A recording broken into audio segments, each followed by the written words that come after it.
Welcome back to the best division in football with your boys Awthentik and the Beard. The best television show not on TV. Shout out to everybody that tuned in on Monday to the Giant Overreaction. That show was extremely fire. Shout out to Giants Nation in the building. Big shout out to the homie Sebastian one time, man, cutting up those YouTube shorts for us, man. Those are doing really well. We really could not do this without this community, and shout out to the people who are doing that. Extra service for Awthentik and the Beard, the AATB family. Y'all know what it is. Giants and the Commanders both take a loss. The Cowboys and the Eagles both get the W. What's new? Like, really, what's new? Did we just, get stuck in a time warp of 2023 and we just right back to where we started? We're going to talk about it today, man. Again, welcome to the best division in football. An exciting week one. Definitely looking forward to talking about these 4 games. Not the greatest quarterback play this week for the NFC East. And shout out to Gregory as well, too, who was tallying up the records for us from the parlay. Me and the Beard both off to a really good start. And speaking of the Beard, the best co-host in the goddamn country, in the goddamn universe. Y'all know what it is, man. The left side to the strong side duo. My brother from another mother. The Beard is in the building. You want to let yourself in through the door, Beard? How you living? I'm gonna let myself in. Here I come.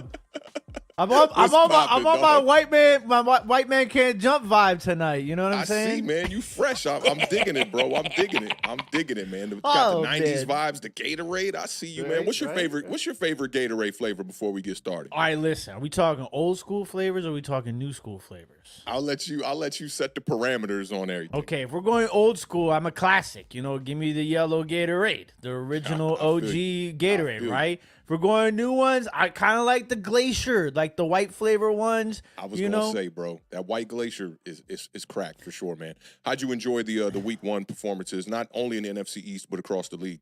I mean, it was football first and foremost, right? There was a lot of sloppy quarterback play across the board, but there were some good performances, some electric moments. Anthony Richardson was bombing them out there. He didn't have the greatest game, completion percentage wise, but I think a lot of people forget that he's only played like 15 games since high school. So I thought that was fun to see.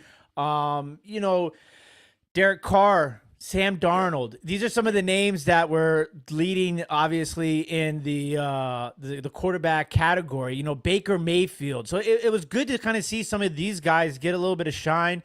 Shout out to the Beard who predicted the Tyreek Hill handcuff touchdown celebration dance on Sunday morning on the parlay. I didn't even get a chance to see that. Did he do something like that? Waddle handcuffed him after his touchdown.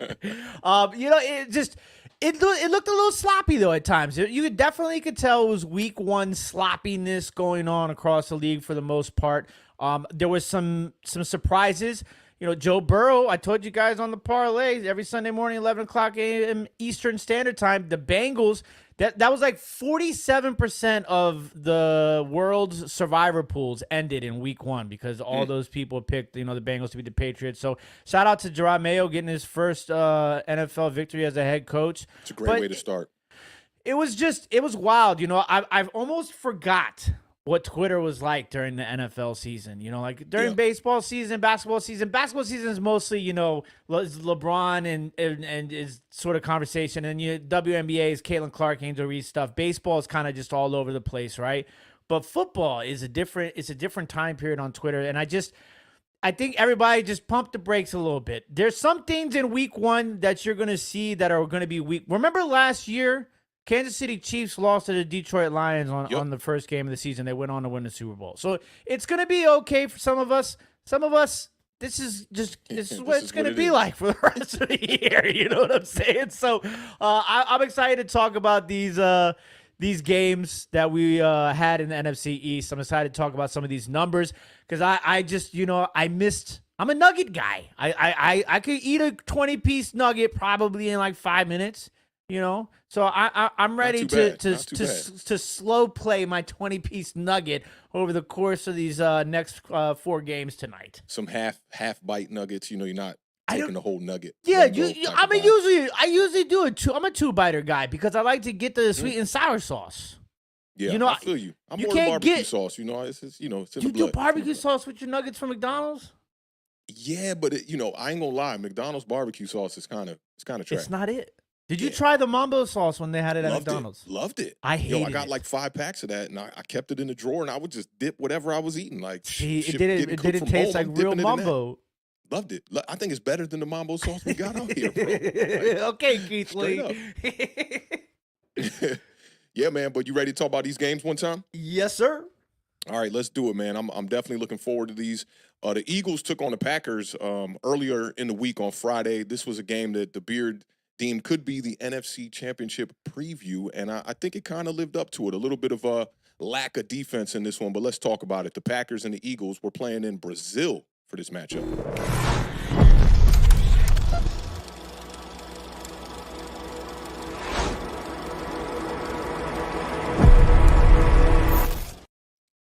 All right, Beard. So, I really just stayed home all day today and just worked on football stuff. I rewatched a lot of all 22, a lot of condensed games. Shout out to NFL Plus. The premium package is definitely worth it. Just $15 a month, and you get to watch all 22, any game you want to, all the condensed, full games, all that stuff. NFL Network, live games, loved it. So I stayed home and really just rewatched the games and really retook a look at this Eagles at Packers matchup. The Eagles did end up winning 34-29. If I'm long-winded, feel free to cut me off because, and this is for the entire show, bro, I have a lot to talk about today. Like, just a bunch of little things that we talked about in the preview show that I kind of saw pan out or didn't see pan out in these games.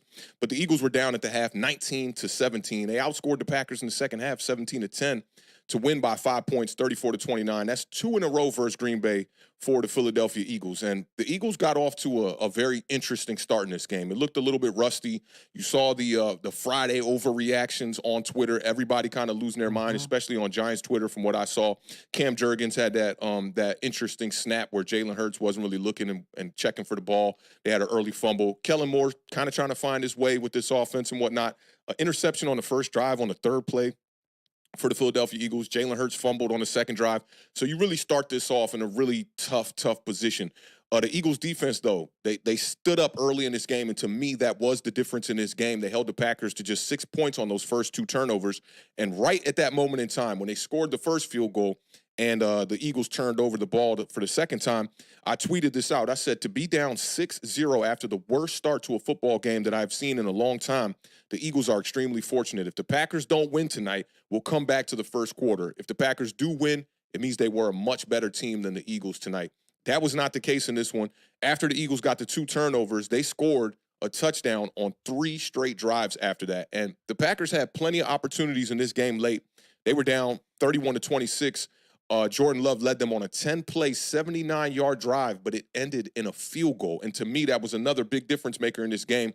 The score was 31-29 at that point in favor of the Philadelphia Eagles, and the Eagles added another field goal. And with one chance left, with 27 seconds left in the game, Jordan Love ends up getting his knee a little bit twisted in this one.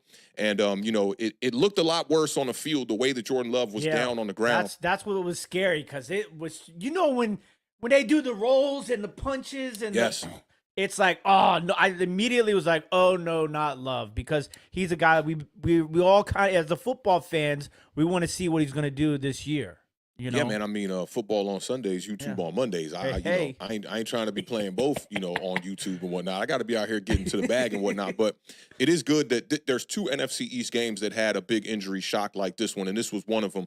You saw Malik Willis come in for just a play or 2 there, and he ended up taking a sack. You know what I thought was really interesting about the Eagles' formula at the end of this game when Malik Willis came in to try to get the Hail Mary off? Instead of playing prevent defense, they just sent the kitchen sink at him on both plays, and he couldn't get the ball off. The Eagles end up winning this one 34-29. And Jalen Hurts had some interesting quotes after the game. I believe he was with Sal Palantino, and he said, it's going to be a lot to learn from this tape, but fuck it. It's about how you finish. And I totally agree. He made mistakes in this game.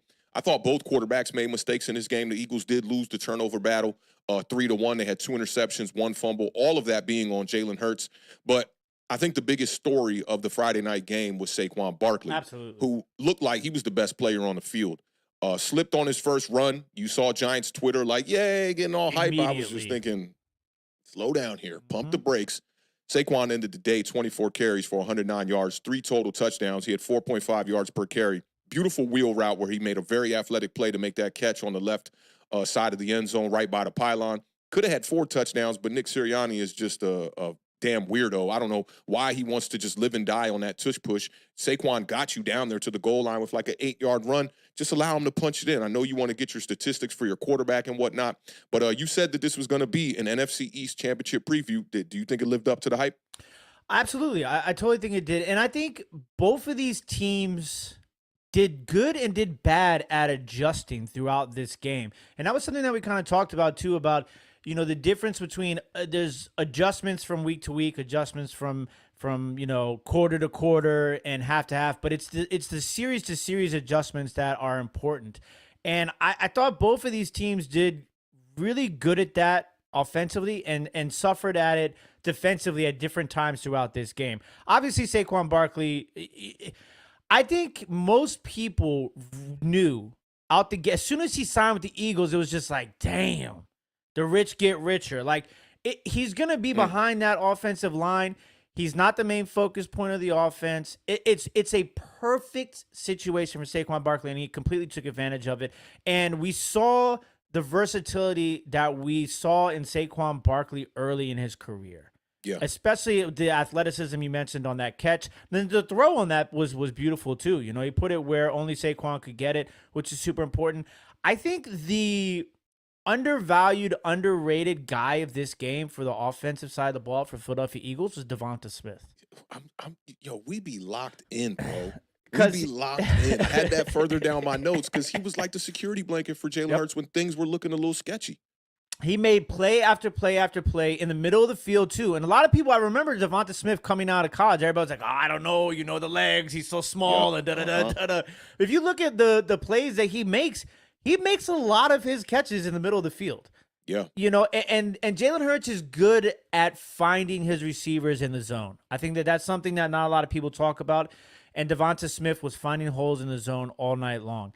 Now, Philadelphia's defense, you talked about how good they were in the beginning of this game, and I thought that was a great point about how that really saved them, because as the game went on, I thought Green Bay really found a way to attack Philadelphia's defense. I thought Josh Jacobs was phenomenal in the second half.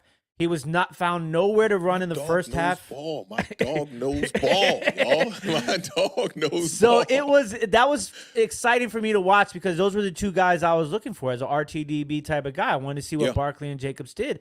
And my guy, Jaden Reed, who I have massive amounts of fantasy share in Jaden Reed this year, he came to play. Yeah. And he's another guy that is just – he's sneaky. He's fast. He can run the route tree up to down, So I thought it was really good to see him out there, obviously making play after play. He was the wide receiver one for the Packers last year.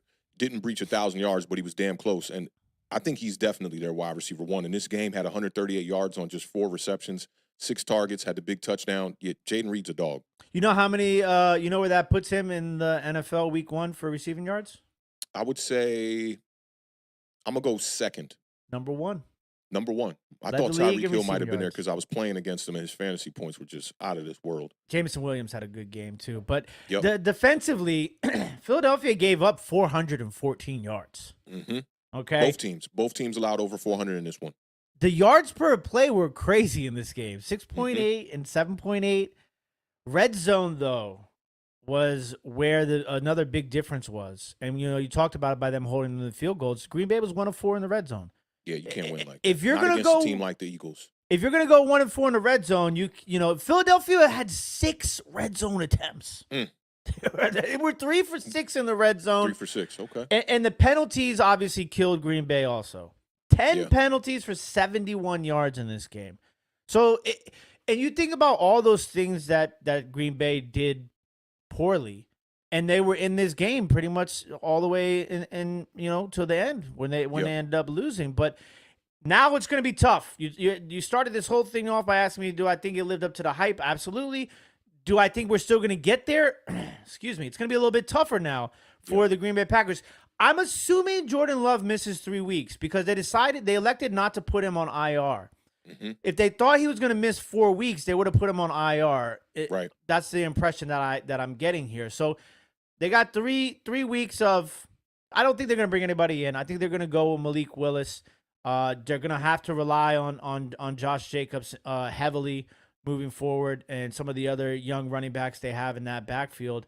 You'll probably see Jaden Reed get a lot of end sweeps and stuff like that. Yeah, Kind of quick some bubble gadget screens and plays. things like that. Yeah, so to kind of ease Malik Willis in, but he has an opportunity. Malik Willis has an opportunity here to kind of do something, I and love it, bro. I've been it'll rooting be for that interesting guy, to man. see. He was the number one bought card football players over the last couple of days. Really? Because everybody's trying to buy he's super cheap, obviously, because he wasn't what everybody thought he was, but now he's going to have an opportunity here to make a name for himself in the next couple of weeks. When he was leading the Titans on a preseason drive to win the game before he got traded, and he got down to the red zone, I swear to you, bro, I was like, God, please let Malik get this ball in the end zone. I don't want to have more on Malik's shoulders because I feel like he's been a punching bag, like for Giants, whatever, unnecessarily, simply because a lot of people did want to draft him. Some wanted him high in the first round and whatnot, and others were like, well, he's there in the third round. Why won't we get him? Excuse me. And I just think like he don't deserve that. He's a good dude. Small school. I'm rooting for him, man. Mm-hmm. That's that like kind of Steve McNair type of story coming out of, small school like Liberty. Reminds me of Alcorn State type of vibes. You talked about Devonta Smith. Just wanted to give people the numbers here. 7 receptions, quiet for 84 yards. Talked about him being a security blanket. Jahan Dotson really didn't do too much in this game. I did see him get some snaps. Both of these teams were terrible on third down. The Eagles were 4 for 14. The Packers were 3 of 11. You talked about Josh Jacobs having the slow start in the first half and really picking things up in the second half. I played against him in fantasy football, and I was just like, oh, my God, Josh Jacobs has nothing in the first half, feeling really good.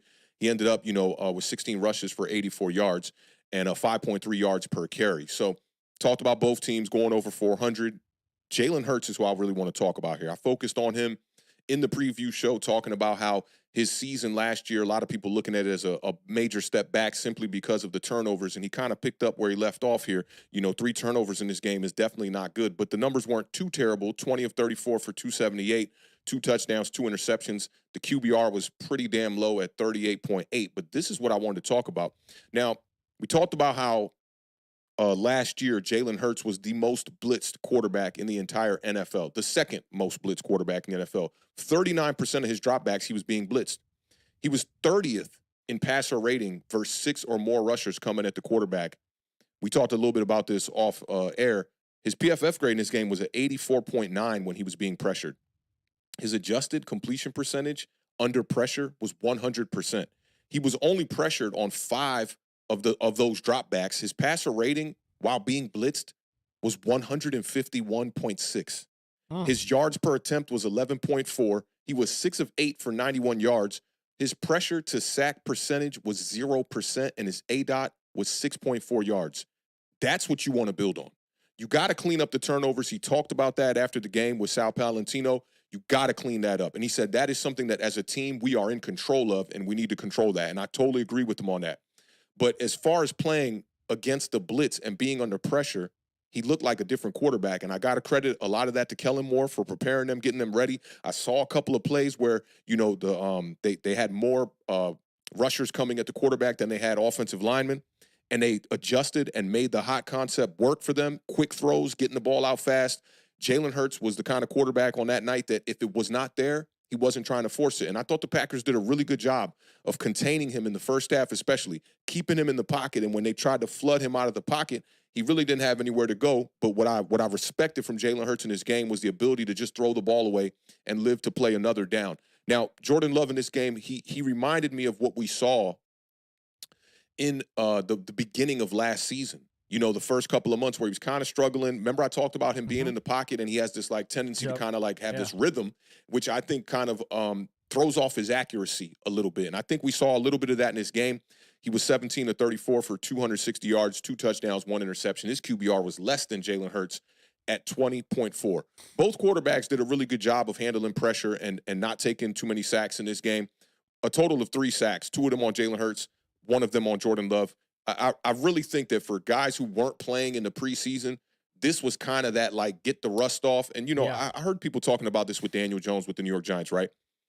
You can't look at a bucket and talk about the rust coming off of the bucket, right? You talk about the rust coming off of a car that is known to be looking good out there on the strip, right? We don't look at a bucket and go, man, we got to get the rust off of this 88 Honda Civic. You rock the rust. Exactly. That's not how we looking at it. Once that fender start to rust away a little bit, you're done. The body shop can't fix that. So with these two quarterbacks, I do think that they were knocking off the rust a little bit. I thought it was a really good performance. Friday night, you had to travel, long flight. I thought this was one of the better type of games that we've seen overseas. There's been many times where you see teams travel and the score is so low and it's just a boring game. And that's not good for the NFL to be trying to spread their brand across the country. But nonetheless, I thought it was a really good game. And can't go without talking about A.J. Brown, the huge 67-yard reception. I thought that was one of the biggest differences in this game. He had 5 receptions for 119 yards and a touchdown. That's exactly what he does, and he's known to do that. And we saw last year he had a six-game streak of games with 120 yards or more. So he picked up right where he left off. And I think the Philadelphia Eagles kind of, this reminds me a little bit of last season. Didn't play their best game. Still got away with the victory. You want to clean those things up getting here, in this first half of the season. So by the time you get to winter football, you're ready to go and ready to win some games and contend for a championship. Yeah, so just a couple more points. Big shout out to Mike Glenn in the chat. Not to be mistaken with Mike Glennon. He brought up Xavier McKinney. We gotta talk about Xavier. We gotta give a little love to Xavier McKinney. For me, this is the thing. When you get these new guys in your team, there is nothing better for a fan than seeing the guys who are new make plays early in the season. Because it's not even just a sense of satisfaction or justification. It makes you understand, like, okay, this is why we put these pieces into place, right? The NFL is just such a different league now than it was back in the day with free agency. So, you just don't see guys stay with the same teams for so long. It's a business, right? And I think we both, acknowledge the talent level of Xavier McKinney. And I think he's going to play a huge role for this Green Bay Packers team. So I just want to give a big shout out to him. Last but certainly not least, the field. Oh, man, the field was terrible. The field was bad. To think that maybe that kind of, I'm thinking it hurt them a little bit as far as the offense goes, but maybe it helped them a little bit too. I mean, like, they had to switch up the cleats probably. They did, and you saw Saquon, they were talking about he was trying out some new cleats, and then they switched the studs on the cleats definitely mid-game. So, yeah, that was interesting to watch as well. I think that it was a lot worse in the beginning of the game. I think, the players, they're professionals, so they adjusted very well. And you talked about overseas games. Germany gets the Giants and the Panthers. Yeah. Shout out I Germany. saw somebody say, what did Germany do to deserve this? And then somebody was in the comments and said, damn well what they did. I was like, damn. But speaking of Xavier McKinney, man, their other safety too, Javon Bullard, that they had just drafted. That's a good tandem moving forward. And seeing how much ground Xavier McKinney covered when they showed the end zone angle live during that game, how much ground he went from like hash to hash to get that interception, man. Like that was amazing. I'm glad you brought that up too, because it wasn't the best throw of Jalen Hurts, right? And it was definitely probably a bad idea. Yeah. But let's not mistake because I didn't even realize that at first until I think they went to commercial and then showed that clip. And he covered some ground. That was that's hard, on a throw like that. It's like, okay, if he had a little bit more on it, maybe he doesn't have the time to get across the field to make the interception. But nonetheless, it was a great play by Xavier McKinney. Yeah, big shout out to Layla Capri in the building, man. DMV artist, director, actor, she doing it all. Yo, shout out to Layla Capri. And then Mike K also said Hurts also looks like he lost a step. He used to be a little bit quicker, right? And I think that is something to kind of keep your eyes on, because the way that they were containing him, he wasn't having as easy of a time to get out the pocket. I don't think that he may have lost a step, though. I think that the NFL is getting faster. And when we get to talking about the Cowboys and the Browns game, I think a lot of that caught up to Deshaun Watson as well, who was kind of running for his life in that one. But definitely thought that was a good point by Mike K. And shout out to Matthew Fernandez talking about he's finally getting to catch a live stream, man. Good to see you here in the building, my dog. Yes, sir. All right, so I got to relive this one again, huh? All right, let's do it. Giant overreaction, 3 hours, and now we got to talk about this game one more time, and more Daniel Jones, guys, more Daniel Jones. Let's talk about the Vikings, who traveled to MetLife to give the Giants a royal ass kicking. Giants are on the board with 11:16 to go here in the third. All right. The Giants lose to the Minnesota Vikings 28-6, down 14-3 at the half in this one.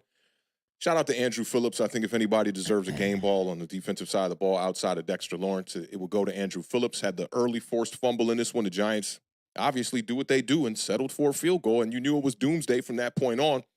The Giants were the only team this weekend to not score double-digit points. Why? Wait, Carolina scored double-digit points? I think so. You might want to look it up, but I saw this statistic running around on social media that the Giants were the only team that didn't score 10 or more points. Shout out to Ralph Fletch 7515 who left a comment on our latest Giant overreaction video, I believe it was, or it might have been the Daniel Jones video. Talked about 7 teams gave up 21 points this week and still won. So when you look at the New York Giants 28-6 score, 7 of those came on a pick 6 from Daniel Jones to Andrew Van Ginkel. And, that would have been 21 right there. And I thought a lot of people are, pointing the finger at this defense today. And I get it. They didn't play the best games. But, I think that they did enough to be able to at least keep the Giants in it if the offense could have output any type of offense. But they only really accounted for 3 points. Andrew Phillips set them up for that field goal. Daniel Jones ends up getting tackled by Andrew Van Ginkel trying to squeak his way into the end zone. I mean, just a great, shoestring type of tackle from around the waist. But it was a tough one here, man. First quarter penalties definitely hurt the New York Giants. Big delay of game, 12 men in the huddle, false start, holding on Wan'Dale Robinson. And it was just, offensively, one of the poorest games. It looked like we had a backup quarterback in there. It really felt like a Mike Glennon or Jake Fromm type of game from the Giants because we're expecting Daniel Jones to be more of the quarterback that he was in 2022, and he's picked up right where he left off. The Giants were 0 for 2 in the red zone, about 50% on third down, just under it actually. 7 of 18, 9 penalties for 95 yards, 2 turnovers, just 74 yards rushing as a team. I had a dude that I quote tweeted one of his tweets where he said, watch, by the time we get to Sunday, you'll realize that Devin Singletary will make you forget about the other number 26 that we had. Definitely not the case with the way that things panned out on Friday night with the Philadelphia Eagles and the way that things panned out at 1 p.m. Eastern Standard Time on Sunday for the Giants. And we talked about, on the preview show how this is not that same Vikings defense. And I think a lot of Giants fans who don't really watch a lot of football outside of their own market thought that, this is going to be a Vikings defense that we're going to be able to score some points. I saw people saying like, oh, man, Sam Darnold, we're going to be able to kill him, and all of these different takes that just sounded like people have not been up to date with watching what the Minnesota Vikings have done. I did a lot of research when we did the preview show, and I talked about a lot of players during that preview show, and it's just crazy that, every player I mentioned had a big play in this game for the Minnesota Vikings defense. Ivan Pace Jr. was talking a bunch of smack before the game, but it was realistic type of shit talk. I liked it. A lot of people kind of were like, oh, he's throwing shade at the offense, blah, blah, blah, blah, blah. He's going to see on Sunday. Ivan Pace was out there making play after play after play from the linebacker position. Blake Cashman in the backfield the entire game. Andrew Van Ginkel, he's getting paid about the same amount of money as Bobby Okereke, which I want to say is right around $10 million a year. That dude, when you talk about a linebacker, somebody who can get after the quarterback from a productivity, production, meets financial standpoint, that is as good as it gets. He is the kind of player that I want. And I was telling some homies today in our group chat on Twitter, them white boy linebackers, bro, they ain't no white corners, right? God has an interesting way of having balance in the world, right? It's like you can't have too much sweets, you'll get too many cavities. It's like sweet, sour, black, white, yin, yang, right? And he really blessed the Caucasians with the linebacker position. Do you want to know what I think of when I think of linebacker and Caucasian? Can I take a guess? Take a guess. I was going to say Lattimore from the program. That to me is like the prototype white linebacker. Yes, that's bro. AJ Hawk. That's Brian Cushing. That's that's who I think of. I think of that Brian Urlacher. There's so many of them, bro. But they're so tough, and they're willing to put their bodies on the line. They don't give a shit. Whereas when you look at some of these finesse, speed, edge rushers, the Kayvon Thibodeau's, the Brian Burns, it's everything looks all sleek, but they don't want to get in the trenches for real, for real. So shout out to Andrew Van Ginkel, man. I thought on their defense, he made just play after play after play. Harrison Smith had the interception, a couple of fantastic tackles in open field as well. Stephon Gilmore playing the trail technique. I thought they did a really good job of keeping their corners underneath the routes, but then also having their safeties right over top. And Brian Flores really, like, he in the chess game of defense versus offense, he really took Brian Dable to school in this one, I felt like. And then their rookie, Dallas Turner, he got a sack in this game, man. Like, all these guys I talked about, and we talked about Brian Flores' defense going from 31st to 16th last year before they got in all their personnel and whatnot. Now, I'm going to come back and talk about the defense. I have to just shift to Daniel Jones, right? Because, like, what would Awthentik and the Beard be without Awthentik talking about Daniel Jones, right? It would just be the Beard and the Commanders. So we got to talk about it just a little bit. Let's just run through some of the numbers we talked about in the Giant overreaction. A couple of added numbers as well. Giants go 3 and out on the first drive. Daniel Jones in the first half, 8 for 16 for 55 yards. Terrible, terrible quarterback rating. He was 21 of 42, I believe it was. These numbers I have were right when I turned the game off before the Bleach Report stream. I think he was 21 of 42 for 186 yards, 0 touchdowns, 2 interceptions. The way that he was inaccurate all day, like some of the layup throws, he had one where Theo Johnson was coming across the middle. He had enough time to get rid of the ball. A little bit of pressure he's kind of starting to sense coming down the interior of the offensive line. He just dirts the ball, and it's behind him. I just don't understand it. The ball. Patrick ended up texting me, and he said, man, different day, different year, same damn quarterback. And I totally feel him on that. You had the pick 6 to Andrew Van Ginkel, which a lot of people that I trust on Twitter that talk ball, a lot of people didn't like the play call or the formation that they ran. They had, like, for me, this kind of terminology is a little bit over my head because we didn't run these oop-de-oop type offenses when I played ball, right? Like, they had a bunch of 3 receivers to the right, and then they had Wan'Dale Robinson split out all the way on the outside. So you had a little bunch of 3 to the right in the slot position kind of, and then Wan'Dale all the way out on the outside. They motioned him in, not past the 3 bunch wide receivers, and then tried to run a bubble screen to him. Daniel Jones has lost velocity, y'all.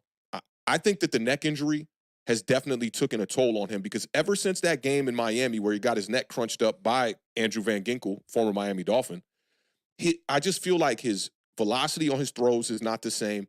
He has more inconsistencies within his accuracy, and I just don't think he's the same quarterback. He's a little bit shell-shocked. He's in the pocket, and he's antsy when he's got clean pockets, and I just don't understand it. You had the red zone interception where they run a cover 2. It might have been a cover 2 man type of defense. I couldn't really tell if it was cover 2 man or zone. I couldn't see the outside when I was taking notes on it. But it's not that bad of a read. It's really not that bad of a read. Like, he has a linebacker playing underneath coverage, and then he has the safety over the top, which is Harrison Smith. And there's a window literally from the goalpost to about the hash that's just wide open. He throws it to the farthest portion of the inside. It's just an inaccurate throw. Kurt Warner, I tagged Kurt Warner on a couple of throws today, and Dan Orlovsky and a few others, and Kurt Warner jumped in and started talking with us on Twitter. And I was like, man, shout out to Kurt Warner for doing that. He don't got to, take time out his day to respond to a bunch of people on Twitter talking football. But he pretty much said the same thing. He was just like, there's so much room in that window to throw the ball, and instead you throw it to the inside. I understand that possession was late in the game, and the Giants were the game was out of reach at that point. But to me, those are 2 series, right, where it's +7, -7 for the Giants. Like, if Daniel Jones can convert there and put the ball in the end zone, you're going to get the Giants 7 more points on the scoreboard. And if he doesn't throw the pick 6 to Andrew Van Ginkel, you're taking the 7 off the board for the Minnesota Vikings. And now that game just gets much closer. Mm-hmm. On throws 10 or more yards down the field, Daniel Jones was 4 of 9 for 69 yards. He had 26 throws that were 10 yards or less. And I understand that the Giants, they want to take the top off of these defenses. That's what they've shown all preseason in the joint practices with the Detroit Lions, with the New York Jets, in these preseason games with the Houston Texans. And I warned people, when you saw Daniel Jones in the first team offense go up against Derek Stingley and Kamari Lassiter, the starting DBs out there, Daniel Jones had like 2 completions on like 10 attempts or something. And as soon as they removed those guys out of the game, and they put in the backups, then Daniel Jones starts to have success. And I say, yo, that's something that you need to keep your eyes on. Like, people are like, it's just preseason. But, like, when your quarterback cannot excel against top-tier corners in the NFL, what do you think is going to happen in the regular season? You're going to see some of that same stuff. His average depth of target was 5 yards down the field. His ADOT from a clean pocket was less. 4.7 when you're throwing from a clean pocket. He was pressured on damn near half of his throws. So I think that he's creating pressures, and that's the statistic that I haven't looked into yet. But 25% of his pressures turned into sacks. Now, a lot of people were pointing the finger at Brian Dable's play calling, pointing the finger at these wide receivers not getting separation. We've heard that one before, right? People were pointing the finger at the defense as well, saying, oh, man, they ran all over our defense, and that didn't give us a chance to win this game. But to me, the separation was something that really stood out to me. And I think you'll appreciate this stat because your quarterback is on this list as well. Average yards of separation across the NFL, top 7 quarterbacks this weekend. Lamar Jackson, number 1 at 4.9 yards. Jaden Daniels, number 2 at 4.7 yards. Josh Allen, number 3 at 4.6. Daniel Jones, number 4 at 4.4. The other 3 quarterbacks were Gardner Minshew, Justin Fields, and Sam Darnold. So that goes to show you that there's room to make these throws. It makes me think about one of the there was a backside route from Malik Neighbors where he ran a deep comeback route. Clean as a pocket gonna get. And Daniel Jones checking down. The difference that I'm noticing this year, Daniel Jones has always been a bit late when it comes to checking down and when it comes to just reading the field in general. And I think that's one thing that he's not going to be able to clean up really. But now you add on that post-neck injury, he's been inaccurate on the checkdowns. You're missing 4- and 5-yard throws, man. You're dirting balls. Like, he looking like me on the golf course when I'm not in the fairway, bro. And that is unacceptable. Now, Janoris Jenkins came out and he talked about it. He called Daniel Jones like Doo-Doo Jones with like 5 or 6 O's every time he said do. It was like Doo-Doo Jones, right? And then he said, it's the quarterback, not the organization. I had a couple little numbers from this. 1 of 7 in his last 8 games. I really think that these injuries are taking their toll on Daniel Jones. And not saying he was like this world beater type of quarterback, but I think that even from where he was, which was somewhere around being an average quarterback, he has stepped back. And as I described this on the Giant Overreaction, Daniel Jones was overdrafted, overpaid, and he's in way over his head. And before we talk about the defense, I just want to know what you saw in this game from your Commander's lens and what you thought about the entire performance from the Giants, wherever you want to go with it.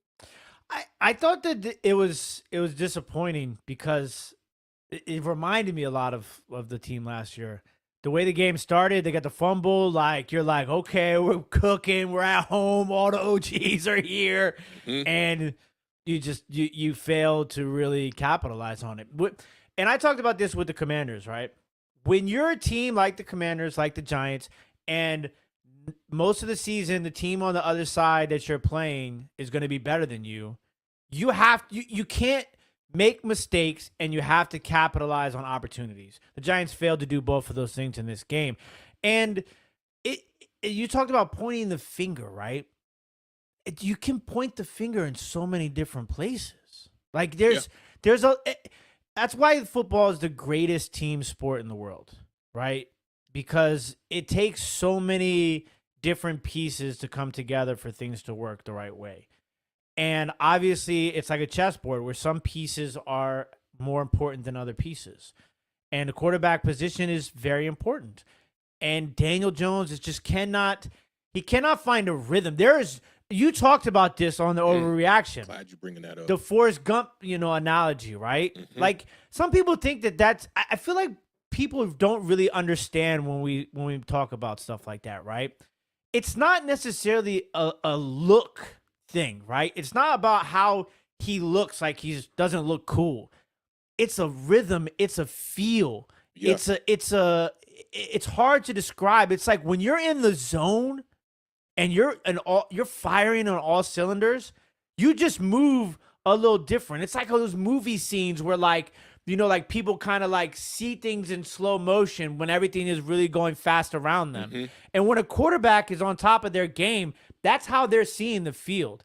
With Daniel Jones, it's like there's none of that is there. He could be like, I mean, any other quarterback in his situation on a play. You talked about one of them where there's like, it's a clean pocket, but he's reacting as if the pocket is not clean. Right. He ran into about 2 or 3 sacks in this game. Where that was one of the things was kind of maneuver a little bit, and he just like, he sees it, he panics, he's thinking last year I got to take off and run, and he's taking some boneheaded sacks. I would compare your analogy to golf. when you get out there and you play on a golf course with people who are like, I'm not talking like real golfers, but just people who like golf, casually and go out there, you can just see that certain people just have a natural knack to swing the club. Like it's a swag thing. I hate to say that, but like that's the best way to describe it. It's like, and with football, I think it's the same thing. Now, in football, though, there are guys that struggle that still have that thing. Like, I think a guy like Malik Willis checks the box when you think about, like, look at how swift he runs, agility, everything. He's got speed. He's got all that. Justin Fields is the same way. But they still struggle on the field. It's rare that you're going to see a guy that doesn't have a natural feel for the game have a lot of success, in the National Football League. I'm trying to think of a quarterback that was like that, like where you're like, man, Phillip Rivers, perfect example. Phillip Rivers is a guy who it didn't look right, but he was effective.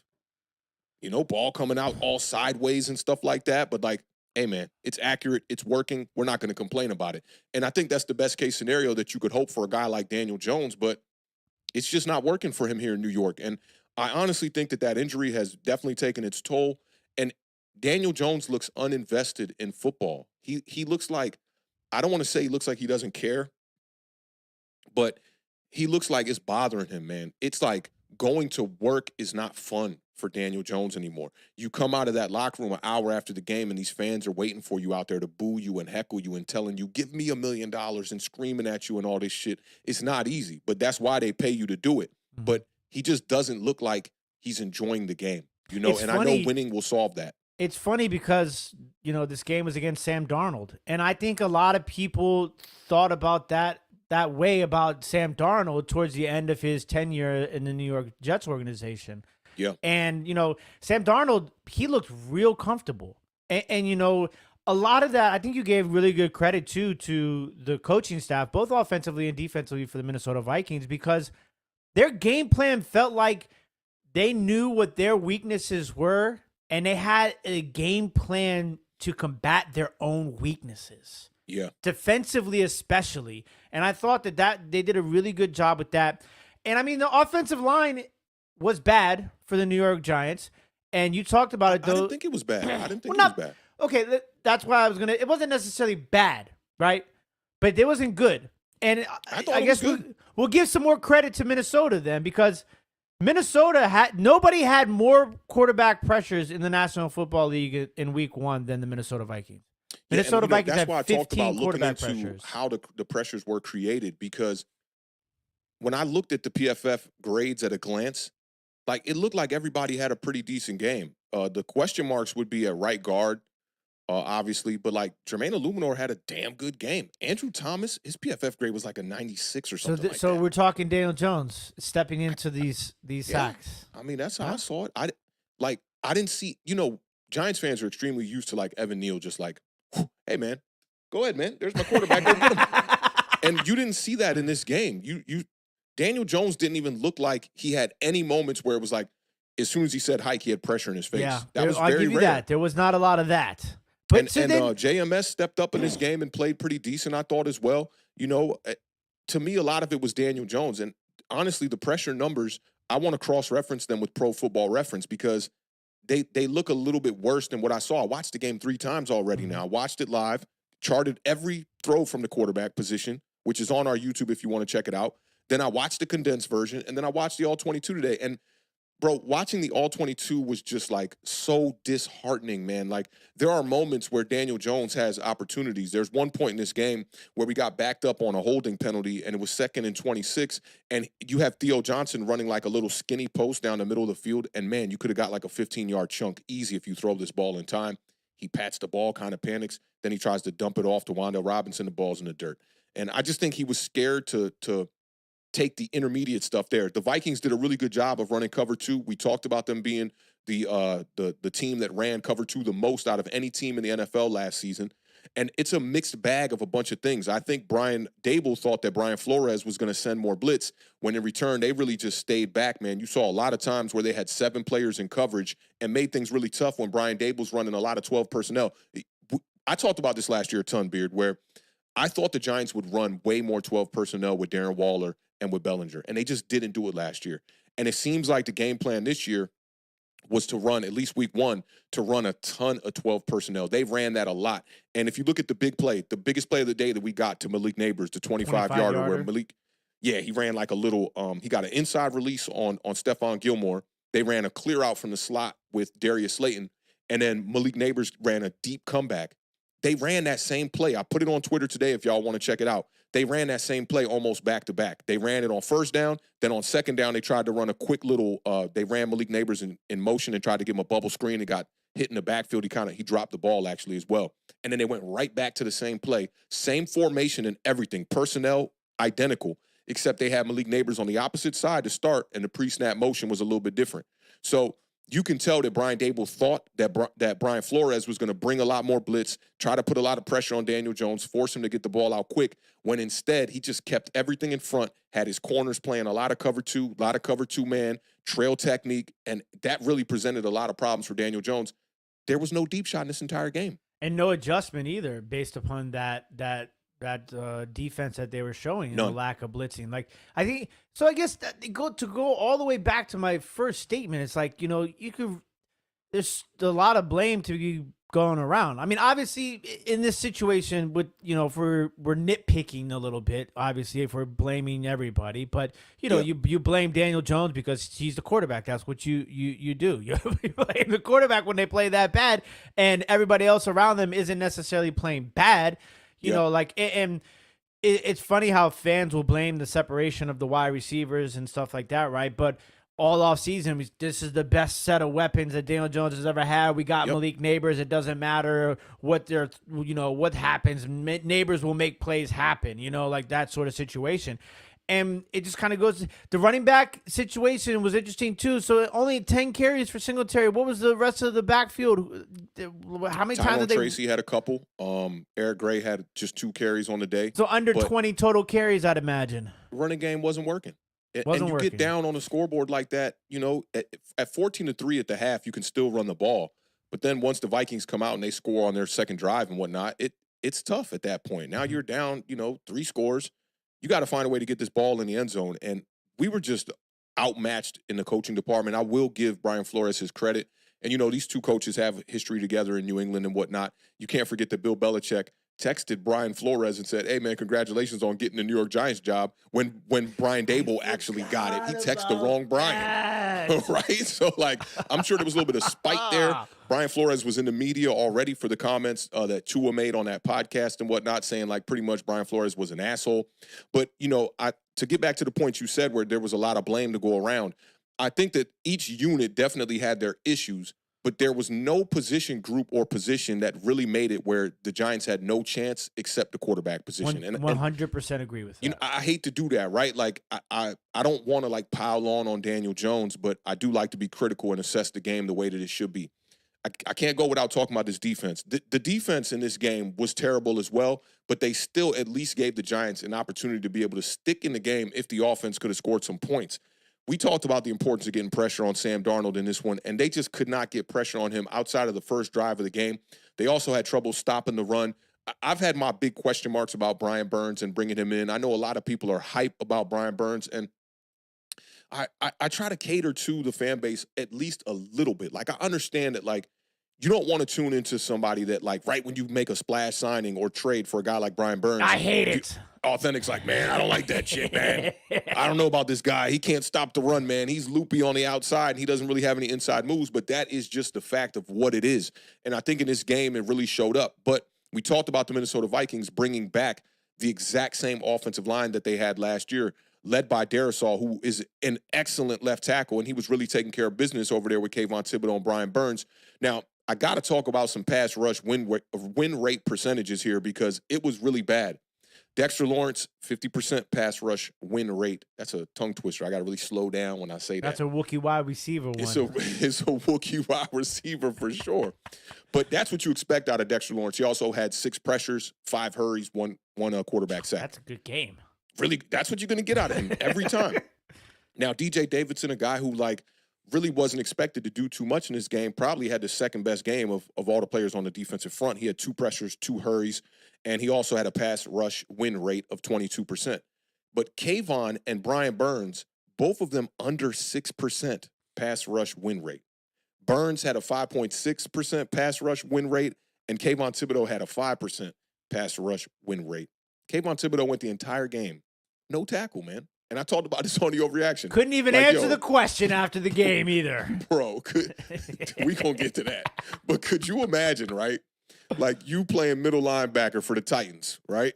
The Albert Einstein Titans, right? Right. Okay, because that's what I did. Right? I played middle linebacker. So you playing middle linebacker for the Titans, right? You got ready for the game. You wristband up, taped every finger like you used to do back in the day. You got the cowboy collar, the neck roll, and everything, right? And you go out there and you play like 45 snaps, and you don't even get a tackle. That's a problem. That's a problem, that's bro. A problem. You got to at least get one. You got to get one good tackle. I mean, we're talking 90 plays. Like, there's got to be the percentages are usually in your favor. Yo, something, bro. But, like, so now in return, everybody in, like, the Giants Twitter community is like, especially after the interview that you just brought up, because Kayvon Thibodeau, he's like, can we get another question? And, like, it's like, bro, just be a professional, man. I understand y'all are young dudes. Just answer the question. Or, like, pull a Bill Belichick and just be like, man, we got to go back to the drawing board, look at the tape, and really try to get this stuff fixed. Just use the same answer for everything. Instead, you getting your feelings in the way. Dexter Lawrence did kind of the exact same thing, not as egregious and whatnot. But now New York Giants fans are not feeling Kayvon Thibodeau, right? It's what have you done for me lately? 11 and a half sacks last season. They're like, man, Kayvon's going to take that leap, yada, yada, yada. Comes out here, has a terrible week one performance. Now they're saying he's a bust. Bro, like, what are we doing, yo? Like, I don't understand it, man. But Sam Darnold definitely dicing up this New York Giants defense in this game and looking like, man, like, I would rather have Sam Darnold at the quarterback position, which sounds really fucking crazy. I bet you if you polled 100 fans that weren't Giants fans. That was the key asterisk on it. Well, yeah, weren't Giants fans.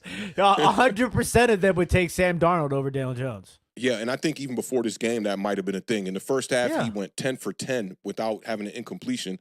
He was 13 of 14 to end the first half, 151 yards, passer rating of 135. Finished at 19 of 24 for 208 yards, 2 touchdowns, one little fugazi interception that got tipped up at the line by Dexter Lawrence. Really good play. His first incompletion came with 2 minutes left in the first half. That dude had a really good game. So I know Minnesota Vikings fans are feeling really good about him.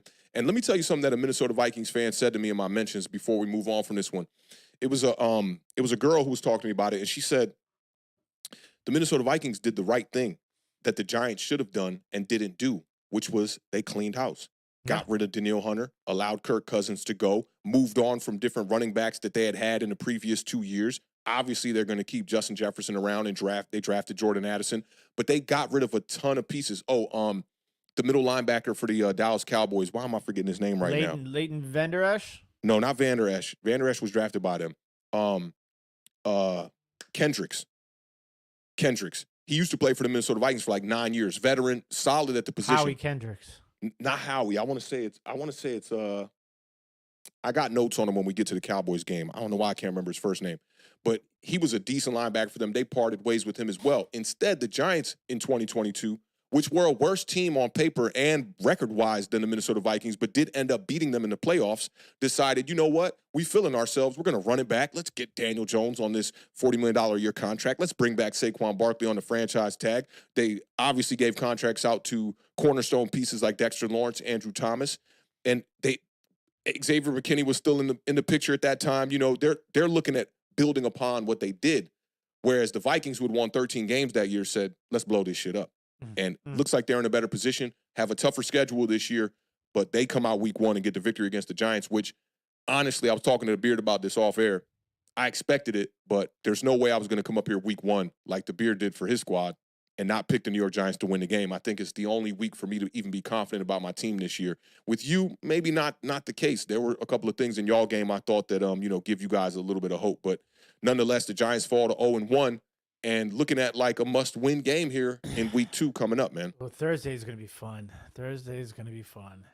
Oh yeah, Thursday is going to be fun and a little bit treacherous for me. I got a busy day, bro. I'm going to be zooming to DC to do something. I got a gig out there that I'm doing with Fred Yone, coming back to do the podcast, then going back to the gig. So it's definitely going to be an interesting day.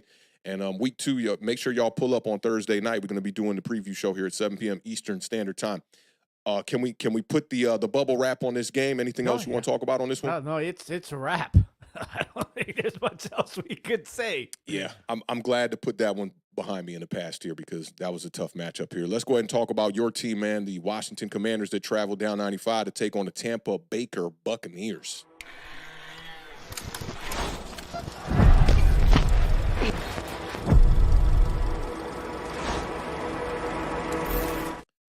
All right, Beard, I surprisingly have a lot for this game. I normally like to let you just kind of take the driver's seat here, do the roadmap type of things and just sit shotgun, maybe roll me something up and just kind of cruise down the highway and do my thing. But this game was really interesting. These last two games we're going to talk about, I think that the scoreboard is a little bit, just a little bit of false information if you just looked at the score, right? And you didn't watch the game.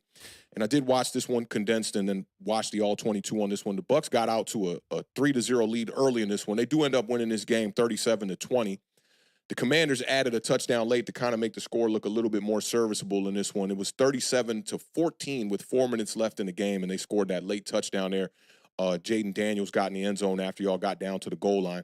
It was 16-7 at the half, and I thought that the Bucs kind of gave you guys a few avenues to be able to take the driver's seat in this game early and often. And after it was 3-0, that Jalen McMillan inside fade route that he ran, that Baker kind of just I won't even say Baker overthrew him. You got to make that catch. And I think the rookie jitters might have been still settling in. Along with Washington, too, on their first drive, your first play went backwards for like a loss of like 15 yards on a swing pass to Brian Robinson in the flats. 3 and out on that first drive. Benjamin St. Juste almost had an early interception on Baker Mayfield, which I thought could have really changed the landscape of this game. Commanders ended up getting down 6-0 in this one. And it was just a very tough performance for you on that first quarter. Y'all got down to the red zone, ended up missing an early field goal. I think you told me that dude got released, right? Yeah, he got cut. We cut him. That's crazy. They were just bringing him in. I remember when we were at the Patriots preseason game versus Commanders. I think that was his first time kicking. Looked good then, but he no. looked pretty. He looked. We pretty got good. our seventh round draft pick back because we cut him. He had to have played at least 2 games in order for the Browns to keep their pick. So at least we got our pick back from Cleveland. That's not too bad. Impressive to me. One of the more impressive drives of this game was the scoring drive for the Commanders in the second quarter. It cut the lead from the Browns to 13-7. Jaden Daniels really showing you that he can use his legs to make plays in the NFL. And Austin Eckler on a quick little play across the middle, man, showing you that he looks like he's running a little bit tougher than he was down there with the Chargers and whatnot. But I love what I'm seeing out of Jaden Daniels. And I think a lot of people, in this area are looking at the Jaden Daniels performance and going, he's running the ball too crazy. And I told you this off air. It's not racism, it's placism. If you've ever seen Any Given Sunday, certain people just don't like these kind of quarterbacks that run around a lot like this and make plays with their legs. But I always say this about younger rookie quarterbacks in particular, that if you have a skill set to be able to use your legs while you are developing your mechanics, upper body and lower body, developing the speed and getting used to the NFL's, the pace that the game moves at. If you can use your legs to make plays like a guy like Jalen Hurts did in his first year as a starter, I think it gives you a great way to be able to buy time. I thought Jaden Daniels had the best game of all the rookie quarterbacks across the league this week. 17 of 24 for 184 yards, 16 rushes for 88 yards, and 2 touchdowns on the ground. He couldn't get the passing touchdown, but I think he'll find a way to get that next week against the Giants. And look, man, I did a ton of scouting on Jaden Daniels coming out of LSU, had the film breakdown that I'd done here on the channel, told everybody that if the Giants could walk away with a quarterback like Jaden Daniels, I would have felt extremely good going into this year. Granted, it might not have led to a bunch of victories, but it just gives you hope. And you can see that in the Washington community right now, that Jaden Daniels gives this team hope. His speed with his legs, you saw it in college. It translated amazing into the NFL in his first week here, going up against the Tampa Bay Buccaneers, who are a pretty damn good defense. He was a quick, decisive, quick decision-making quarterback at LSU. That also translated as well. You could see him getting the ball out of his hands quickly, taking what was there, utilizing the check downs, the shorter routes across the middle. He's not a quarterback that can't throw across the middle, which is amazing to see in his first performance here. He did miss Terry McLaurin on that deep shot down the left side, which I thought also could have got y'all back in the game to start the second half. And then Baker and them went down and they scored their own touchdown. The one criticism I would have of Jaden Daniels in his game is he ended up getting hit blindside and just holding the ball a little bit too low when he goes to peel out of the pocket. He's got to fix that. Start holding that ball up a little bit high, doing a little bit of Joe Burrow and whatnot. It kind of reminded me a little bit of Justin Fields. Now, the Beard warned everybody that the Washington Commanders wide receiver core is not good. And I kind of thought I agreed with you on it, but I didn't think it was going to be as bad as it was.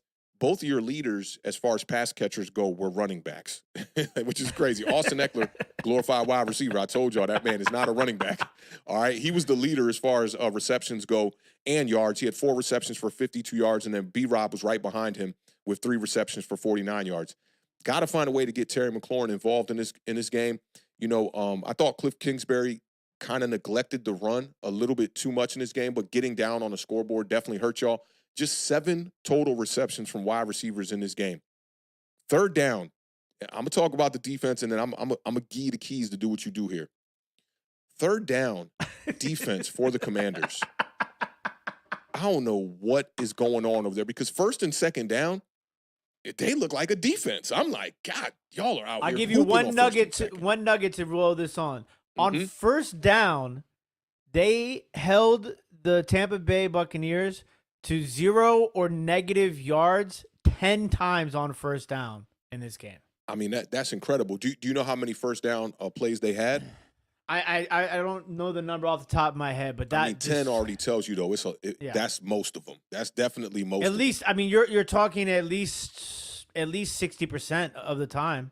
Yeah, I would definitely think that. Now, the Bucs ended up being 9 for 13 on 3rd down.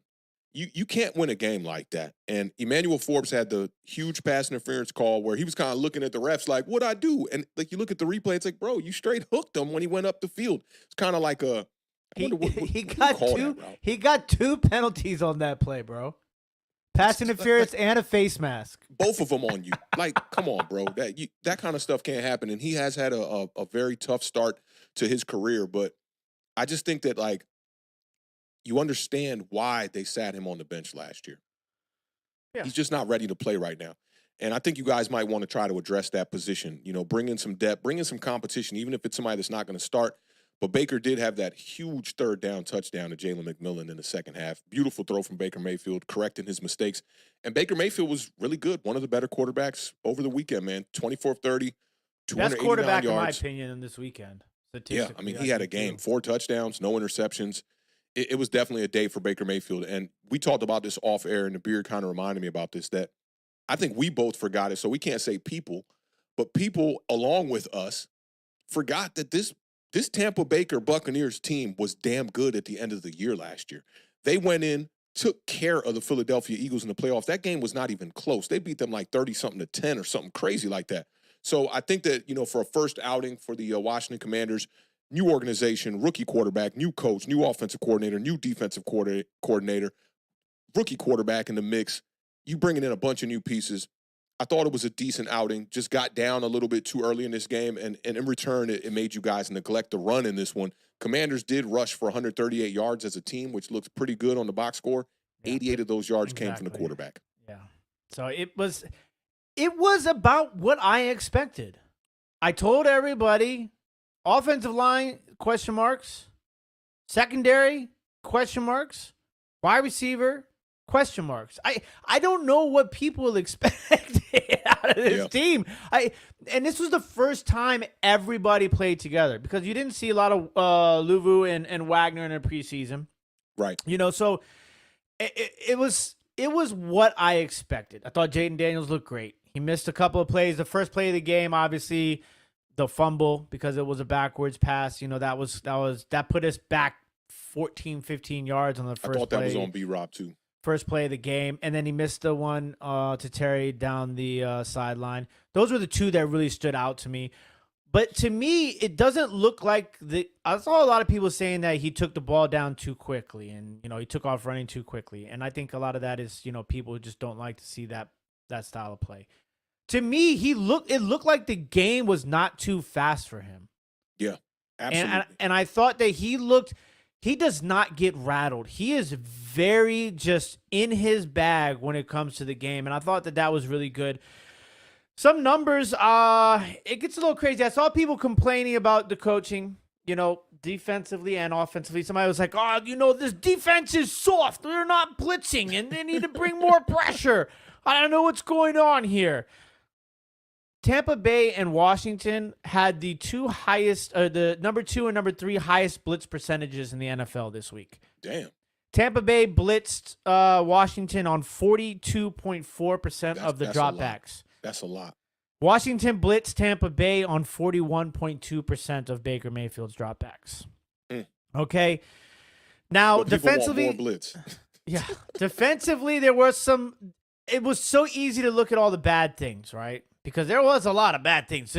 The secondary, it was very reminiscent of last year. A lot of miscommunication, a lot of confusion, blown coverages, that led to some easy throws for Baker Mayfield as far as, guys being open. But let's not forget Mike Evans is a first ballot Hall of Famer. Right. Okay. So, and Chris Godwin is not too shabby either. He's actually led them in receiving in this game. They were targeted, I think it was 14 times between the two of them. They had 13 catches for 3 touchdowns on 14 targets. You're not going to beat the Bucs like that. Nope. And I mean, I talked to you about Bucky Irving. Remember I was telling you about how Bucky Irving was a guy that I was going to be snagging up late in all my fantasy drafts. He looked really good. Him and White found a way to make the run game work. It was a pretty good balance there. Obviously, there's a lot of that running was in the second half. Washington had so many missed tackles. And I looked at Pro Football Focus, and it said 5. And I said to myself, ain't no way in hell they only had 5 missed tackles. Because I think there was one play they had 5 missed tackles on one play. Right. That being said, they had 8 tackles for losses in this game. Second most in the entire NFL in week 1. That's really good. So they were getting and pressure. They were getting pressure too. They had the 6th highest hurry percentage in the NFL in week 1, right? There was some things there that was good. It was just the third downs, bro. They converted a 3rd and 18 bubble. Yeah. It was ugly. Third down. It was the worst third down play I've seen in a really long time. It was the worst third down play in the National Football League in week 1. You said I think it was 9 of 13. It was actually 11 of 15 because they gave him 2 first downs on penalties too. The third down penalties killed us. And these are the things I talked about before the game. I said you got to play physical and you got to play smart. They didn't do either one of those things. They were in the backfield so much, but they could not get any sacks. Missing tackles. The sack percentages was really bad. They had the 2nd worst sack percentage in the National Football League in week 1. 3.2%. You want to know, and we're talking about missed tackles here because a lot of that is all because they couldn't take Baker down. And shout out to Baker. Baker's a guy in the pocket. Let's not get it twisted. Is Baker like ascending now to that, like, you remember where Jared Goff was when he first went to Detroit? And people were like, I think he had like 16 touchdowns, like 12, 13 interceptions that first year. People were like, Jared Goff's kind of in that Daniel Jones realm. Yeah. Now, Jared Goff is a top 10 quarterback on everyone's list. Baker is on the rise. And I think Baker might be kind of climbing them charts a little bit. He's so comfortable there. And they brought so much of it back, too. So they got this chemistry already, and you could see the chemistry immediately in this game. That was a big difference between these two teams. He's good in the pocket, man. Baker's good in that pocket. The missed tackles, you know what missed tackles lead to? They lead the yak. Mm-hmm. They gave up 187 yards after the catch. Damn. Second most in the NFL week yards? 1. Baker was at 280, I think. And how much of it was yak? 187. Damn. Yeah, second most in the NFL in week 1. And I see some people asking about some of the new additions on the offensive line. Here's some offensive line numbers for you. Not one offensive lineman had a pass blocking grade above 65. Every single one of the offensive linemen gave up at least 1 pressure. Damn. They allowed the 2nd most hurry percentage in the National Football League week 1. They allowed the 8th highest pressure percentage in the NFL in week 1. So, I mean, it wasn't horrible offensive line. But that's because the quarterback, though. Exactly. He's escaping pressure. He's making plays. If that was Sam Howell back there, he had times where like he would do like 3 and 4 different lateral movements before he actually took off and started running towards the line of scrimmage to then make his play. Like, man, that's the one thing about watching that game. I was just like, y'all motherfuckers, man. And the penalties too. 7 penalties for 51 yards in this game, and then obviously the kicker, 2 missed field goals, kickoff out of bounds. I mean. those are the things as Washington Commanders fans, like, you have to play a perfect. You allowed Tampa Bay offensively to basically play almost a perfect game. I mean, I mentioned the numbers to Evans and Godwin. Yeah. You have to play even more higher level of football, IQ wise and physicality, to even compete in that. And I thought they did a good job competing. Like, to me, it was better than last year because I felt, even though I think people got lost in the hype because Dan Quinn and Joe Witten, everybody was talking about, we're going to be this violent defense and we're going to have all this and that. And people sound good. And people, yeah, exactly. It sounds really good. You can put all those sayings up on the wall that you want to, right? Yup. But if you don't execute, it's not good. It's going to look worse. But to me, I thought we competed in this game. You know, and I think a lot of that competing was because of Jaden Daniels, because of Brian Roberts, and because because of Austin Eckler. You mentioned that. I thought that was a great point. Austin Eckler looked like he played aggressively. Yeah, he was running tough, man. So, like, those three guys, I thought were definitely some highlights. Bobby Wagner, a lot of people were like, oh, he looks slow and he wasn't good in pass coverage. The dude had 3 tackles for loss by himself. You know, he led the team in tackles. So it's just, there's so many. Roberts, shout out to the Baltimore Orioles old second baseman Brian Roberts. Okay, my bad. Yo, I was like, I know that name, but I was like, you know, that was like my era of Baltimore Orioles, bro. Brady Anderson. I remember that squad. I remember that squad. That was a good shout squad. out to my BJ Surhoff. Yo.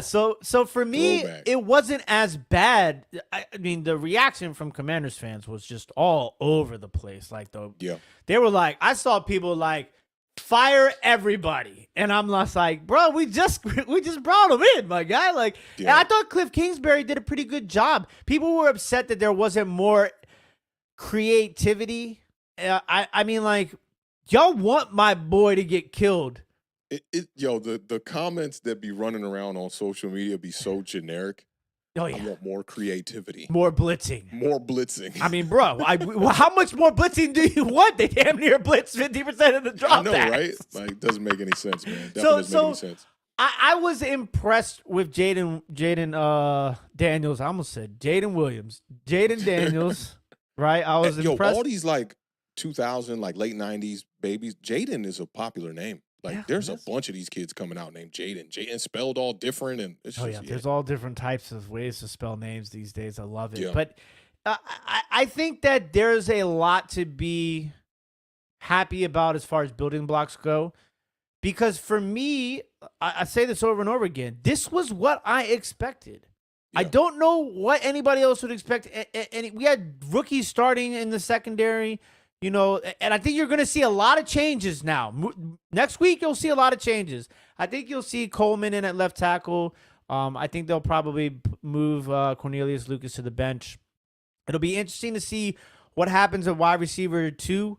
The wide receivers are going to have to find a way to get open. You know, like it's just, and it's interesting because you talked about the separation. And I know that stat, depending on where we get it from, can be skewed sometimes because I think they only, because there was a stat going around where there wasn't one Washington wide receiver in the top 60 as far as separation goes in the NFL in week 1. But those normally come from Next Gen, the separation statistics. They have the charts and whatnot. But the thing is in order for you, I think, to be qualified for that list, you have to have at least 4 or 5 targets, and B, that separation percentage is only on targeted passes, or, you know, so like they only are. I'm gonna look into that because I don't think it is. So that's what I was reading on, is that so I don't. That's why I said it. I think we kind of have to get some clarification on some of these separation stats, because I want to look into QBR, and passer rating is a statistic that's been around for so long that I don't really have all the details on how they calculate those. So I'm gonna do a little bit of homework. I got 3 pieces of homework. I'm gonna look at separation on Next Gen, see the criteria for it, along with QBR and passer rating. Yeah, and just to kind of like, put the cherry on top. The PFF coverage grade for Washington's defense, 35.9. Yeah, y'all was getting sliced and diced. As far as your offensive line, those pressure statistics being not in your favor, for Jaden Daniels to just get sacked 2 times on the day, that's really good, man. That's Dog, really if good. that's Sam Howell, and that's the thing too, is they're like, Jaden ran 16 times. Cliff Kingsbury, what are you doing? Bruh, it's not like, I would say maybe 4 or 5 of those 16 carries were by design. Right. Outside of that, that's it. What do you, because if he doesn't take off and run, he's taking a sack. Then you're telling me that he's holding on to the ball for too long, right? Yeah. And then it's like, you drafted a guy like Jaden Daniels because he can get you first down. I should have looked this up, how many first downs he created with his legs. Yeah. I mean, He it probably got a couple. I mean, he at one point it seemed like he was the offense. He And was. that's He why I carried brought that team attention on to his that back. second quarter drive, man. Like it was him. It was all him. So it's going to be a learning curve, and I think you'll see him pass the ball more. But one of the big things too, 0 turnovers for Washington. I mean, what do you want a rookie quarterback to have 0 turnovers? That is like the biggest blessing in the world. That's it. We saw the other guys out there struggling, man. Like they were definitely struggling. Bo Nix was in struggle mode. He threw 2 pretty bad interceptions. Yeah, Caleb Williams was, running for his life and not making plays, man. I think at the end of the first half, he had 36 passing yards. I don't think he got over 100, right? I think he had like 76 passing yards or think something like that. Don't think he did. So you already know the kind of comments that are going to come with that from other fan bases. Like, see, you draft a first-round quarterback, he's not going to fix everything. So it's good to see Jaden Daniels getting off to a good start, man. I'm sure you feel good about the future with him. But we got a couple of super chats to handle here one time, man. Shout out to everybody who's supporting the channel, and shout out to the gang, everybody in the building. We got 4 games, so it's been a little bit crunching into this, this time window and whatnot. But here's our first super chat right here. Big shout out to Doom with the $20 dub super chat. Says, hello there, gentlemen. Been listening to the stream replays and Awthentik. Be keeping it authentic. Shout out to the Beard and his Washington R-word quarterback about to light it up for my fantasy team in relief of Jordan Love. Dude, that's so crazy because I have a lot of shares of Jordan Love in fantasy. And I think on 60% of the teams that I had Jordan Love as my starting quarterback, I had Jaden Daniels as my backup. And I rarely draft backup quarterbacks, but most of this is in best ball where you just kind of draft guys and you don't have to worry about setting your lineup. But that's an interesting situation. I'd be curious to see how many other people have that scenario. So it's good to have a guy like Jaden Daniels as your backup in fantasy. And he put up, I asked you guys, him or Trevor Lawrence. I ended up starting Jaden Daniels over Trevor Lawrence. And Jaden Daniels got me, I think, 28 points over in fantasy. That's a great way to start the year, man. Yeah. So shout out to Nice Doom. Appreciate the love, brother. Yeah, man. Big shout out to Doom, man. We definitely appreciate you, my G. And big shout out to Joe Winograd with a $10 super chat. Hopefully I'm saying that right. It might have been Winograd. I was going to say Winnow. Yeah, Winograd. With a $10 super chat. It says, Awthentik. Glad I caught another stream. Love your content, man. How do you feel about this organization in general? I am a 3rd-generation Giants fan, and I'm not going to lie, I'm feeling like our organization doesn't know how to fix what's broken. Yeah, I'm right there with you, man. It even before Joe Shane got here and before Brian Dable got here, the Giants have had troubles just rebuilding roster.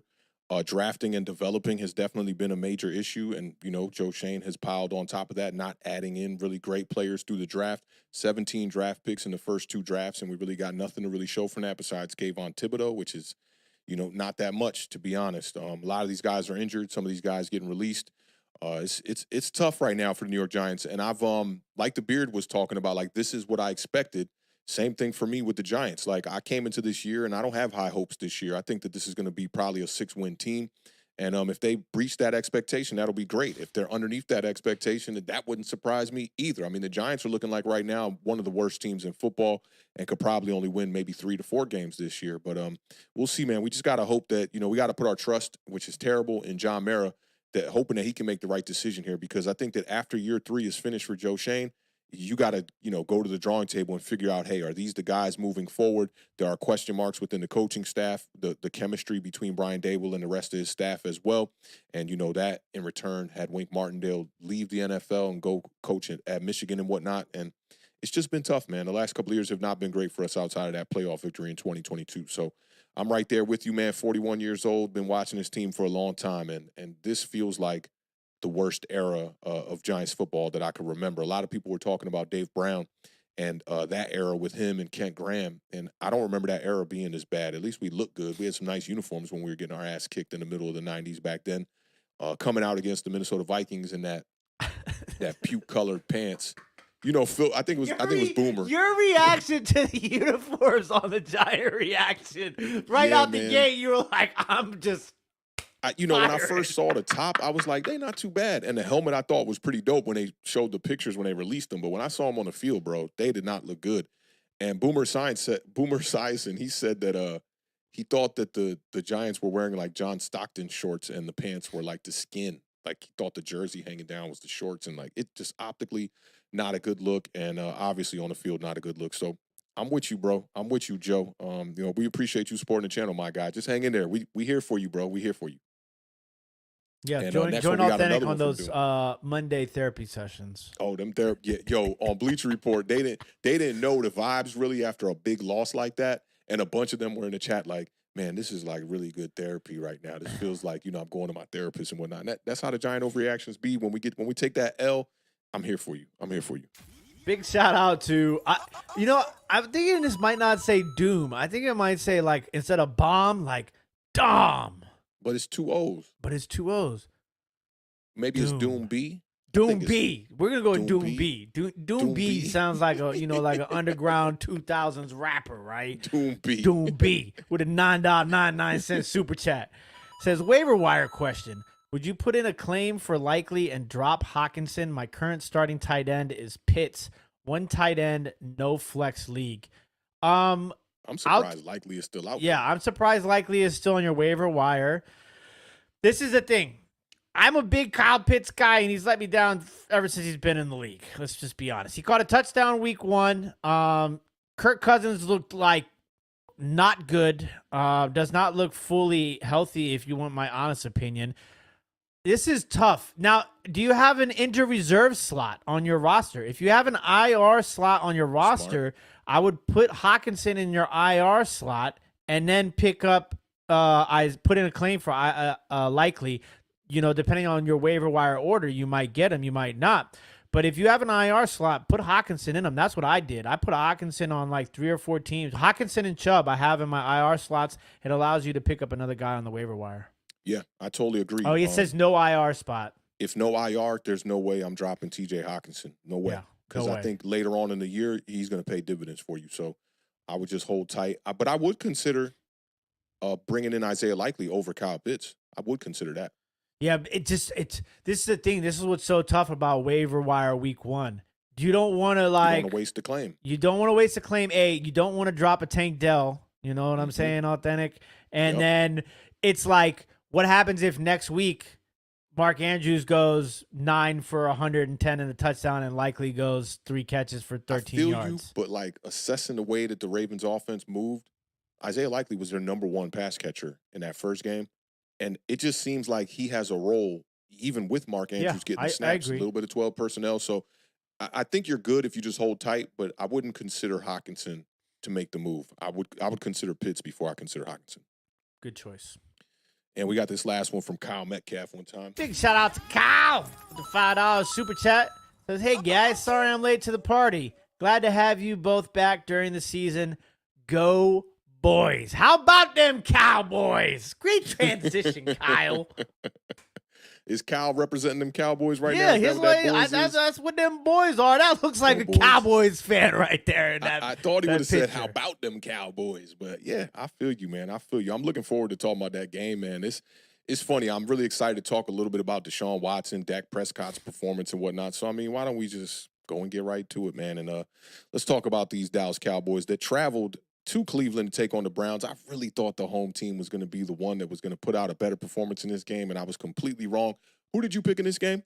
I picked the Dallas Cowboys. You picked the Cowboys. Interesting, man, that you picked the Cowboys in this one. I had one more win than you during the whole entire parlay show and whatnot.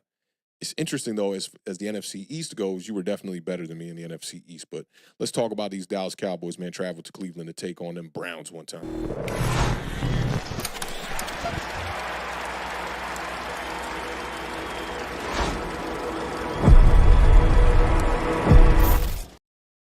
All right, we're going to start this one off, man. Definitely a big scare in this game for the Dallas Cowboys with Jake Ferguson, who looked like he had an ACL tear. It's just an MCL. He's going to be out just a couple of weeks. The Cowboys end up winning this game 33-17. Cowboys got out to an extremely early lead in this one without their offense really having to do much. Their defense was definitely playing stout, not only through the first half, but through the second half as well. Cowboys were up at the half 20-3. Man, the Cowboys might have the best punt returner in the game right now. Kevontae Turpin, penalties getting called back for him making great plays and whatnot, but he did have the one that he took to the house in the third quarter to put the score for the Dallas Cowboys' favor, 27-3. And the Cowboys defense, man, like I got so many notes on this Cowboys defense. They were, a lot of people were thinking, man, they're missing, Deron Bland. Things might not look as good on the back end of this defense, but man, did their front play great. Their linebackers played incredible in this one. Demarion Overshown, he was their 2023 third-round pick out of Texas. And this dude wasn't on my radar because he tore his ACL in the preseason game last year in his rookie year. He led the Cowboys, man, 11 tackles, 2 quarterback hits, 1 sack, 1 tackle for loss. And the linebacker I was talking about from the Minnesota Vikings was Eric Kendricks. He had 9 tackles, 2 quarterback hits, 2 sacks, 1 TFL, and an interception in this game. You obviously know what you're going to get out of DeMarcus Lawrence and Micah Parsons. Lawrence had 5 tackles, 4 quarterback hits, 2 sacks, 3 TFLs. Micah Parsons, 4 tackles, 5 quarterback hits, 1 sack, 1 TFL. Trayvon Diggs, 4 tackles and an interception. So hard to not win a game when your defense goes out there and puts up those kind of numbers. The Browns couldn't run the ball in this one, really couldn't commit to it either because they got down on the scoreboard too early. 12 rushes for Jerome Ford. He had just 44 yards, and he had that late touchdown that was like with 2 minutes left in the game. I think the Browns are really missing Nick Chubb. And not only Nick Chubb, their offensive line. They were banged up a little bit. Offensive line banged up, but this is what I've noticed. If you just listen to the talks in the community about offensive line, everyone brings up the Cleveland Browns as if they have one of the best offensive lines in the league, along with the Detroit Lions, along with the Dallas Cowboys being another team, and the Philadelphia Eagles as well. Their offensive line, with the final 2023 rankings, they were ranked 22nd. And it looks like it. If you just look at the way that Deshaun Watson played ball last year in the 6 games that he played in, he had a 5-1 record, which is ridiculous because he's not playing good ball. But you see a quarterback that is being chased around the field and trying to make plays, but taking unnecessary sacks. Deshaun Watson looks like a guy that's trying to do way too much. And, in return, he's definitely taken a lot of punishment. As far as Deshaun Watson goes, he had the interception in this game. I thought both interceptions were not really his fault. He had the tipped interception from Michael Parsons that got tipped up in the air, got picked off. That was interception number 1. Definitely took a lot of unnecessary sacks. He can't escape the pressure like he used to. And I don't know if that has to do with the offensive line because when he played for the Houston Texans in 2020, their offensive line wasn't great either. And he put up 33 touchdowns, 7 interceptions, and almost 5,000 yards. Now, he was 7 of 17 for 36 yards and 1 interception in the first half. Oh, and I'm looking up like, what a poor performance, man. Like, but the dude is literally running for his life. Yeah. And I think, he understands what's at stake here for not only his team, but for him and his future livelihood in the NFL as a quarterback, because he got the biggest deal we've ever seen from a quarterback at the time. I think Dak Prescott now has breached a bigger contract than Deshaun Watson as far as AAV goes. But he got this huge contract with all these guarantees, and now he just looks like a guy that's not living up to it. There was 12:19 left in the third quarter, and his longest throw happened to that point in the game. It was 11 yards. 9:45 left in the third quarter. The Browns had their first red zone trip of the game. They ran fade on first and second down. 1 to the left side, 1 to the right side. I'm just like, where is the creativity? I know a lot of fans on Twitter say that bullshit, right? But like, we're talking about Kevin Stefanski here, who is known for like creating, different type of concepts from an offensive standpoint that actually work. And there are mixed opinions about Kevin Stefanski. I see a lot of people that really don't like his style. My cousin who played ball in the league for a little bit was in the CFL as well. He really likes Kevin Stefanski as a play caller and whatnot, but it just didn't really pan out in this game. But Amari Cooper did end up getting his second catch of the game, and it was a touchdown. And then actually it got him down close to the red zone, and then Jerry Jeudy ended up getting the touchdown when they got a little bit closer. They cut the score to 27-10 at that point. What I see from Deshaun Watson is a guy that can still throw the football. I don't see a problem like what I see with Daniel Jones, where it's like, damn, dude is just completely inaccurate, lost his velocity, lost his touch, is scared in the pocket, can't take the deep shots down the field. He's trying to make the throws. He was sacked 6 times in this game, ended the day. It's crazy because just think about it. In the third quarter, when you start the third quarter, he was 7 of 17 for 36 yards. When he ended the game, they threw the ball 45 times. He was 24-45 for 169. 1 touchdown, 2 interceptions. This was the number for me that just had me like, well, what the fuck are the Cleveland Browns doing? 3.8 yards per attempt. You might as well just be handing off the damn ball at that point.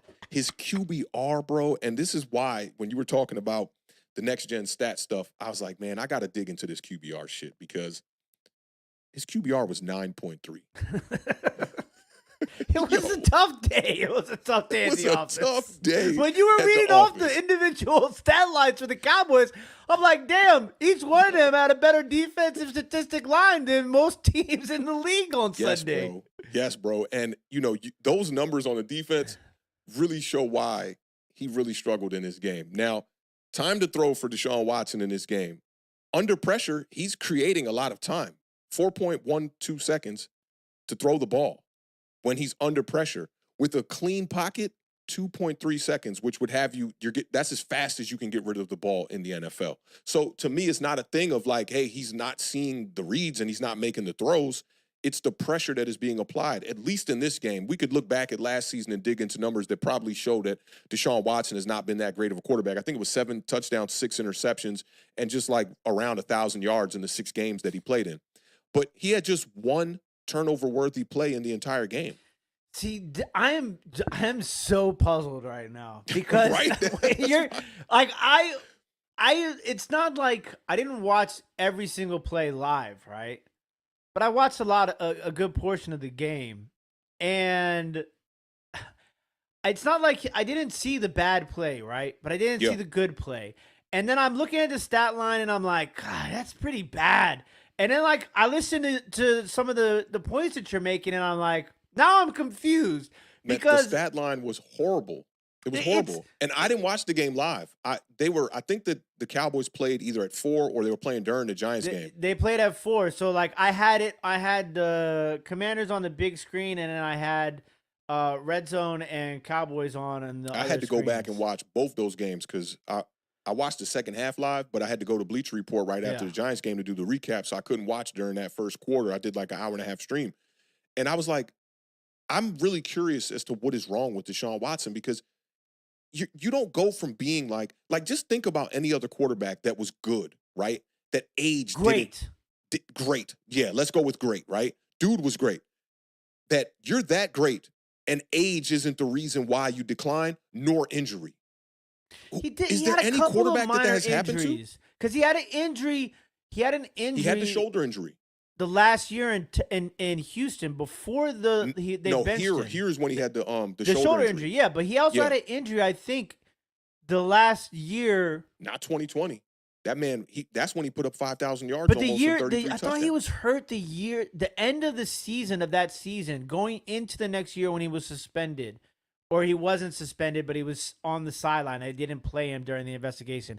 I think he might have had an injury. I'll have to go back and look maybe into during the year where he sat, he might have had an injury. But I think he played 16 games in 2020. But no injury that should have a impact on the it's not decline. Like Peyton Manning with the neck injury, right? He's a young dude. And when you see him moving around, he doesn't look like the injury's phasing him. He had a couple of deep shots in this game to Amari Cooper where he kind of overthrew him a little bit. There was one late in the game where I was like, bro, you got to make that catch. Like, this dude is making the throws. Like, from an arm talent point or perspective, I don't see the fall off. It's just it ain't working for this dude. And I do not understand it. Now, to me, the play that really summed up Deshaun Watson in this game, and really sums up his time with the Cleveland Browns to me, there was 3:38 left in the game. They're down 33-10. It's 2nd and 8. when I tell you he got pressure up the middle from that Cowboys defense, bro, I'm talking like there was no one in front. It was like there was, you know how like when the team come out the tunnel and they got the paper that be like Cowboys and they come through that shit like, right? That's how they came through that line. It looked like an all-out blitz cover zero. He had Amari Cooper on the right side. I can't remember if he was in the slot running a fade or if he was on the outside running a go route. But the pressure is like in his lap. I commend all of y'all and challenge y'all to go look at this play with 3:38 left in the game. Bro, he's horizontal when he's making the throw. He's like the pressure came from the interior defensive lineman. It was like somebody with a number 90 something, 98 or something. Deshaun Watson is literally being wrapped up, bro, and he still managed to throw the ball like 45 yards down the field. It was literally just like the play we saw when Daniel Jones tried to throw it to Darius Slayton in the Washington game and it went off his fingertips. Literally just like that. They ended up scoring on that drive with an Amari Cooper touchdown, I believe, right at the end of the game. Oh no, it was that was the touchdown from Jerome Ford late. Yeah, they got down to the goal line. That gave me the touchdown I needed from my parlay. Dude, like to me, it was the play that sums it up. A guy that, you know, the NFL community thinks he has enough around him. I told you the numbers with the offensive line, ranked 22nd coming out of last year. And in this game, they looked terrible. You heard all the statistics about the Dallas Cowboys beating the shit out of Deshaun Watson in this game, right? 6 sacks, 2 interceptions, I think, was the end. Yeah, it was 2 picks, 6 sacks. And then think about all those. If I add up all those pressures from the Dallas Cowboys in this one, you're talking about, I can do it real quick here, 13 quarterback hits. You had the 6 sacks. You had 6 TFLs. And you had, just from their front, you had 29 tackles from their front. From their front and their linebackers, you had 28 tackles. So it goes to show you that Dallas Cowboys defense, maybe we're like jumping the gun here. Maybe I'm jumping the gun here. That Dallas Cowboys defense looked much better than I thought they were going to look. We knew they had a good defense last year, but they lost Dan Quinn. Who's the homie from Minnesota? Mike Zimmer. Yeah. That defense might be better under Mike Zimmer than they were under Dan Quinn. You know what's crazy is a lot of people were like, they were using that in the Commanders fan base. They were like, how does our defense look worse and the Cowboys defense looks better than last year? What's going on here? Personnel, man. Yeah. I don't think y'all look worse than last year, but you just kind of ran into the Bucs saw. You know, it was good one there. It was a Can I get the sound effect? Yeah, it was one of those. But when I look at Deshaun Watson, and just to sum this up before I kick it back to you, I know it was a little bit long-winded, but this game really like touched a nerve for me. The Browns need more shit over there. What do you want? What do you think they need more of? The running game needs to be much better. They need Nick Chubb back in the lineup. That's one. You can't forget that they had Kareem Hunt over there with Nick Chubb. Jerome Ford was the third running back, right? So they could rely on that in a certain way. The offensive line has to be better, or you got to beef it up. And they also just brought in Kadarius Toney they signed him to the practice squad. Yeah. So to me, that says that they're not happy with what they're getting out of their wide receivers. The one play, who's the kid? Is it Elijah Moore over there? Elijah Moore, yeah. Bro, Deshaun Watson had a play. The first interception, he's doing magic in the pocket, bro. Elijah Moore's coming across on a little crosser like you would see in mesh concept. He put the ball on him like right at the crown of the helmet. Elijah Moore just like Evan Ingram the shit, tips up, and that's how Trayvon Diggs got the interception. You just need more over there. Amari Cooper is great, but like Jerry Jeudy, when we looked at Jerry Jeudy with Cortland Sutton with the Denver Broncos, did we go, man, they got some guys over there? No. I did, but I was Jerry Jeudy's a guy that's been dropping the ball his entire NFL career. He was great in college at Bama, but ever since he got to the NFL, he's had problems dropping the ball. He's a talented guy, but I just don't think he's what is right for that offense. Njoku is good at the tight end position, and if you look at the big play that Njoku had, the throw is beautiful. He does like a bit of a Texas route from the tight end position. Man, he got hit in stride so perfectly, bro. It's like, bro, he could have handed the ball off to him at that point down the field. I still think that Deshaun Watson has what it takes to be at least a good quarterback in this league. But I think that we look at the Browns. The Browns are a very dysfunctional organization. I am a big fan of their GM. I believe it's Joe Barry. He's from the D.C. area too. And I just think that they're spending a lot of money. They're the number one as far as salary cap spending active contracts this year, they're at the top of that shit. It's not working out for them. They're not going to live up to that number. That's for Nope. sure. Ain't no way, bro. Big shout out to there's some great input coming in from the chat because we have a lot of Dallas Cowboys fans in the chat. Shout out to everybody. Kai, Brother L, Greg, we appreciate you guys. So I'm not sure. I'm curious to see how long their starting tackles are out for in Cleveland. I knew that they were banged up. I didn't realize that both of their tackles were out for this game. I'll be curious to see how long they're out for, if that's like a long-term thing or if it was just for this game. Brother L also brings up a great point about the Cleveland Browns. They need real player leadership vets. Who is the voice over there? I do not. That's a question I feel like you could probably answer for 75 to 80% of the teams like that, right? Yep. I have no idea for Cleveland. That's a very good question. Is it a Nick Chubb? Is it Amari Cooper? Is it Deshaun It's not Watson? Amari Cooper. You remember? JOK and I think maybe Dallas on defense? Cowboys fans can attest to this. Amari Cooper seemed like a dude that don't talk. He seems like Myles one of them Garrett? dudes that's not a rah-rah type of dude. I guess Myles Garrett? Yeah, and it seems like defensively, that's not their issue. No. It's offensively, they were bad. I mean, they were – and listen. They were bad, yes. Dallas has a good defense, yes. It's kind of like the flip-flop of the Commanders Tampa Bay, where Tampa Bay has a really good offense and Washington's defense was bad, right? Yeah. So when you have that sort of discrepancy in the two sides of the football, you're going to see some lopsided statistics and stuff and outcomes like you did in this game. I mean, Cleveland they were bad on third down. 2 of 15 on third down. It's terrible. That's pretty bad. And we thought y'all were bad on defense on third down. They were bad on offense. Yeah, that's what I'm saying. It's almost like the flip-flop, exact opposite of our game. I'm confused. I'd be more confused now after listening to you talk about Deshaun Watson than I was going into this. On that play that I talked about with 3:38 left, after he threw the ball, like he was horizontal in the air being tackled, bro. And I'm talking about, it was one of those hits where like they usually like throw a flag. You put the body on top and you put the weight on top of the quarterback. Bro, it was like, you remember when we used to grip tape skateboards and you get the piece of grip tape and you got to take the regular paper off the grip tape That's how he peeled his body off the ground, bro. And I see that who was it that said it? OG Knockout said his body language says he's not confident. I think that has a lot to do with it. Because when he's playing off instinct and just moving in the pocket, he still got it. He still can move around. He can buy time. He can extend plays. He can do all that stuff. Like I told you, the time to throw when under pressure jumped up almost double. He was at 4.12, right? It's just that who's going to make a play for the Cleveland Browns? And that question that you just asked too, like, who's in the huddle? Like, yo, let's go get this shit. Where's the Jarvis Landry? Who, by the way, Jarvis Landry's working out with the route guy right now, man. His routes look. Jarvis Landry should be on a football team right now. Man. Always big Landry guy. Listen, man. Cowboys got pieces. I feel I immediately was watching. I think it was the title reaction. I immediately said, when you started telling everybody what my picks were for the NFC East, I immediately regretted picking the Dallas Cowboys to finish third in the NFC East. Oh, yeah. You was bugging on that one.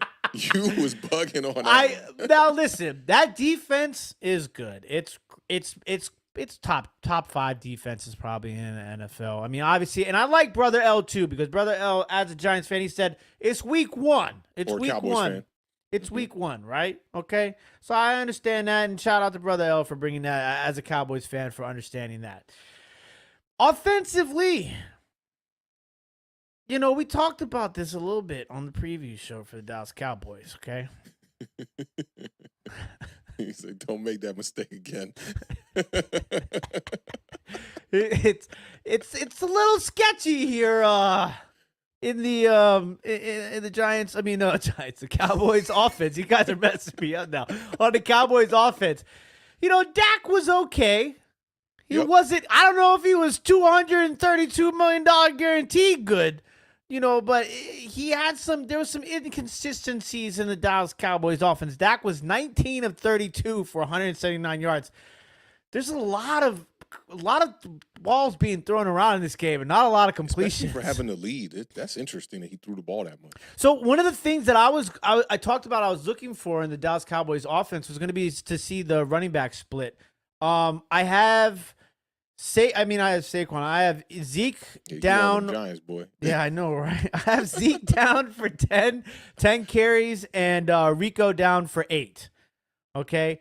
So almost a 50-50 split, but only 18 carries for a game that felt like it was, pretty over for a certain point. And then I started looking at the score. I said, how the hell did the Cowboys score so many damn points? They scored 33 points. Yep. Dak threw 1 touchdown. Zeke ran for 1 touchdown. They had a defensive touchdown. And then 4 field goals. Kevontae Turpin too on the return. Yeah, that's a defensive touchdown, I think. Is that defensive? Yeah, defensive special teams touchdown, man. But yeah, they're lumped together. DST, I don't baby. like that. It's the three phases of NFL football.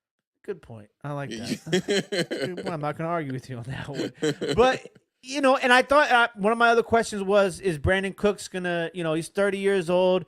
How much of an impact is he going to have? He had the touchdown. I think he had 4 catches for 40 yards, if I'm not mistaken, for a touchdown. But that's 101 yards between Lamb and Cooks. I'm a little concerned. I thought that the Browns defense was better than they performed in this game. Even though they did play well, their offense didn't help them very much. When you say concerned, are you talking about the Cowboys offense?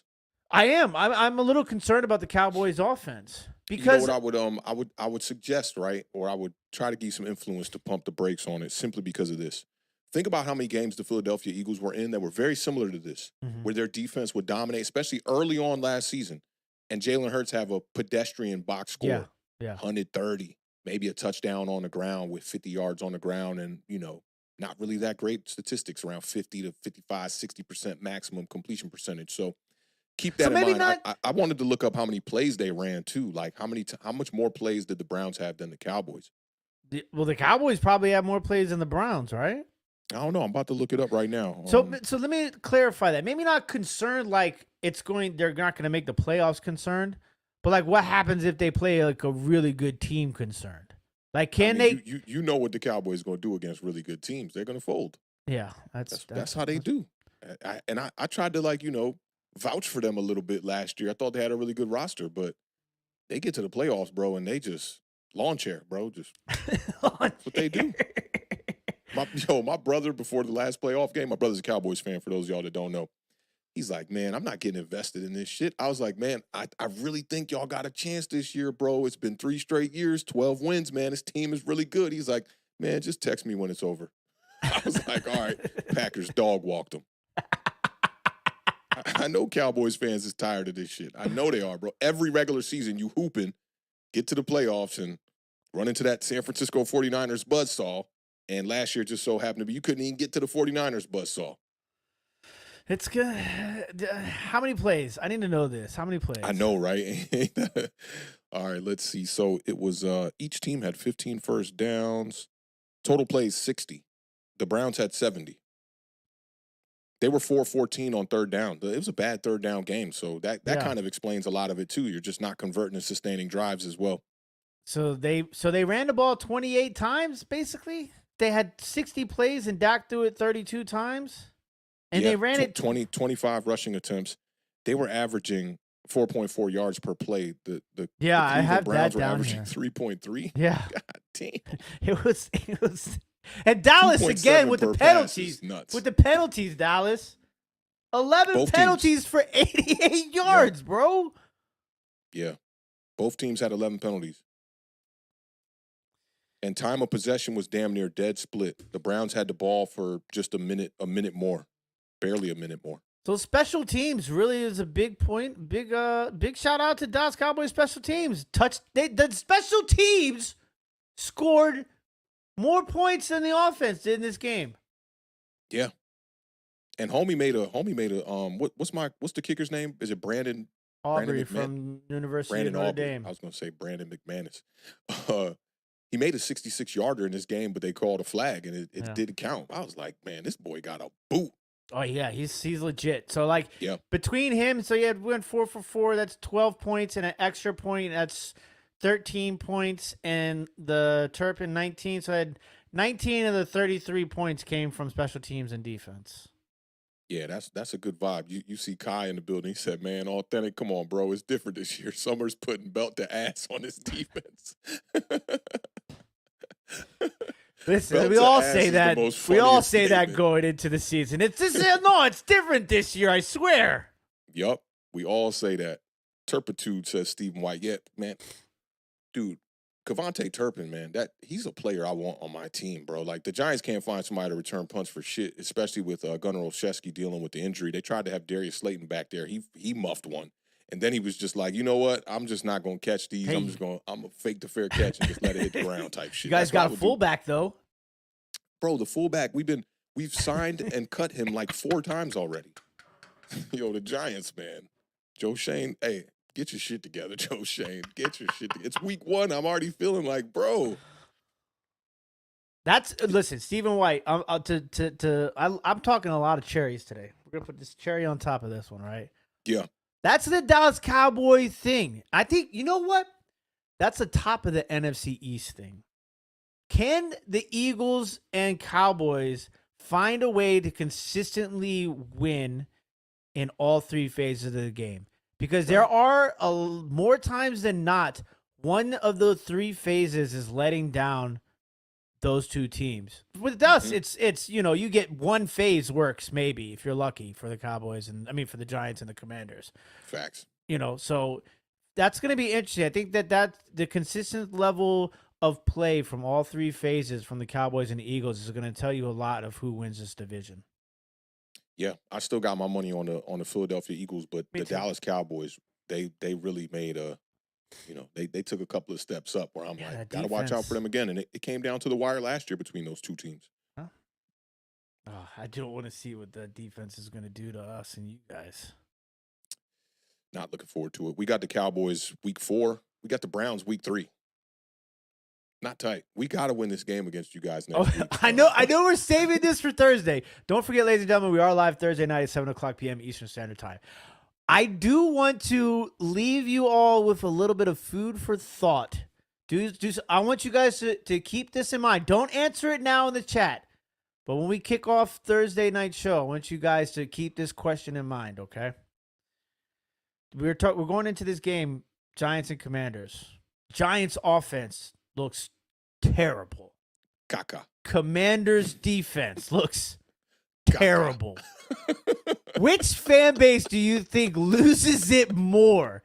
If Daniel Jones goes out there and throws 4 touchdowns on the Commanders, or if Daniel Jones can't throw a touchdown against the Commanders? Oh my God. Oh my God. Because we're approaching 365 days without a touchdown from Daniel Jones. So are we? Yeah. His last touchdown came in Arizona. Yup. I think we're 6 days away from 365 days without a touchdown for Daniel Jones. I like that. I like that you're bringing these nuggets to the table. So I'm just planting the seeds for Thursday night, ladies and gentlemen. Okay, because that is one of the 2 fan bases is going to lose their mind after this game. We're a week away from it being a year that he hasn't thrown a touchdown.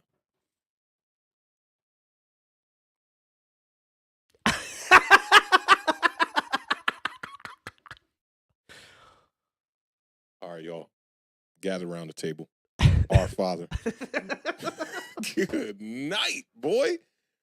A year? Yo, that's wild. I mean, I know he was hurt for some time, but still, he might have forgotten what it's like to throw a touchdown. It looks like it, bro. There's something wrong, man. There's something wrong. I'm telling you, there's something very wrong with him. He didn't have no damn, bro. Both his touchdowns from last year came in the Cardinals game. Yep, that's scary. And stuff, imagine if you're the cornerback or you're the Washington Commanders and you're the defense and you're the team that Daniel Jones finds his mojo back with. Do you know how fried you're going to be? The Browns and the Cowboys after? Yeah, that's going to be tough. What do you, just real quickly, I know we're going to talk about this on the preview show, but before we get up out of here, we had the 2-hour mark almost. Shout out to everybody that's in the building. How do you think you guys approach Neighbors? Do you think y'all are going to try to put one corner on him, or do you think that the game plan will be to just bracket him, stop him, and then, figure out everything else from that point? I think they're going to have to. I'm curious to see if they keep that blitz percentage up because I think that's going to have a lot to do with what they decide to do on the back end. Yeah. I Maybe the we don't have anybody who can guard him one-on-one. maybe the Vikings put out the formula too. Yeah. Because this was one of my big worries about the Giants this year. You know, losing Saquon Barkley obviously is going to keep one less person in the box, right? Yeah. So that means that now if you can stop the run with just 4 down linemen, you got all these defenders on the back end of this defense where you can drop sometimes 7 into coverage to play the passing lanes and then just keep everything in front of you. Do not allow Darius Slayton and Jalen Hyatt, who Jalen Hyatt he played 20% of the snaps in this Yeah. game. Didn't Wandale Robinson have like 14 targets or something? Yeah, Wandale Robinson led with targets. I can't remember how many it was. 14 sounds a little bit too high. I want to say it was maybe like 9, maybe 9 or 10 or something like that. But you got to keep Slayton and Hyatt in front of you. Brian Dable said in the press conference today that Jalen Hyatt is the wide receiver 3 or number 4 on this team. The coach said that shit. I got a little bit of a tip from somebody. Take this with a grain of salt because they say that this guy is sometimes wrong, sometimes right. Pretty Ricky, I miss you too, bro. Pretty Ricky left after the Brandon Ayuk deal didn't go down the way he thought it went down. We need you back in the community, Pretty Ricky. We miss you, brother. But this is another source that said that the Giants were looking to shop Jalen Hyatt.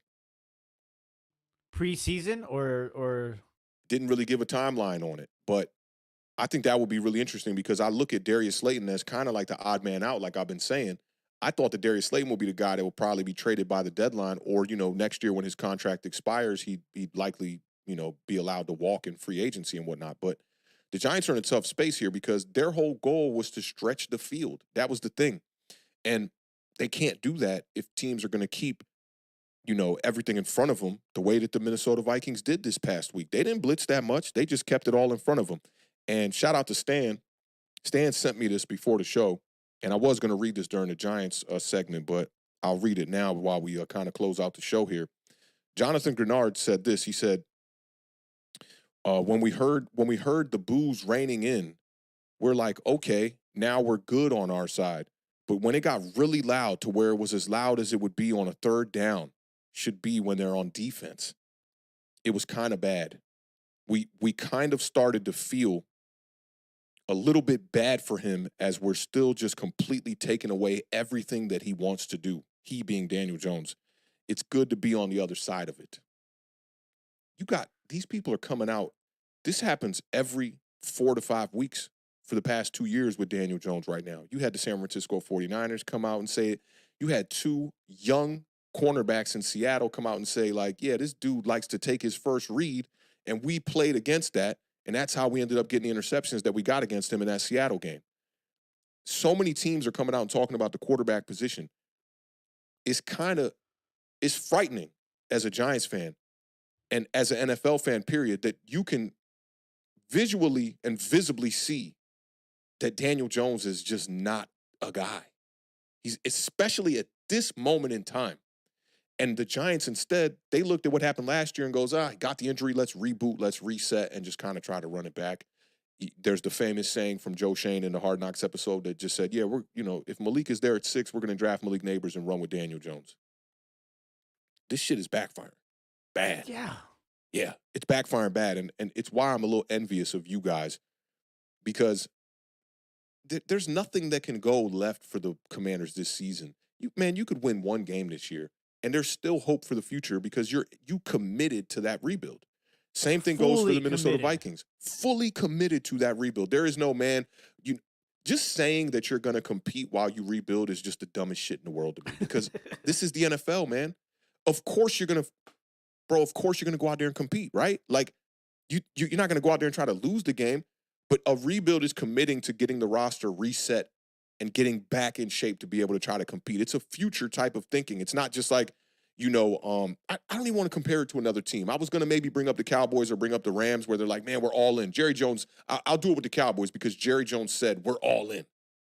I won't do it with the Rams because the Rams were a very homegrown team. They brought in talent like OBJ. Von Miller was brought in on that team late as well, right? Like they won a Super Bowl. It is what it is. But like you shouldn't have to say we're going to compete. And you shouldn't have to say we're going to rebuild You shouldn't have to say those things. Just get the roster in shape. And looking at the way that Joe Schoen has built this, and the Brian Burns contract is starting to look a little funny to me. It's one game. I'm not going to, jump the gun. But, like, Dan Morgan in Carolina is your buddy, and the Saints just blew them out the fucking stadium this past weekend. I thought that maybe they wouldn't be the worst team in the league this year. It's kind of looking like they might be the worst team in the league this year. We'll see how they look in week 2 and whatnot. But it's them or us. And look at it. These two dudes are buddies.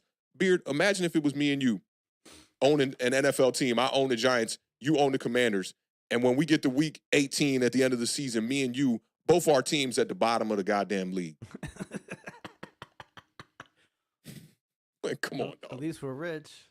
At least we're rich. And I bet that's how they looking at it too, man. At least we got bread right now. And if we get fired, hey, that's free money and no work, right?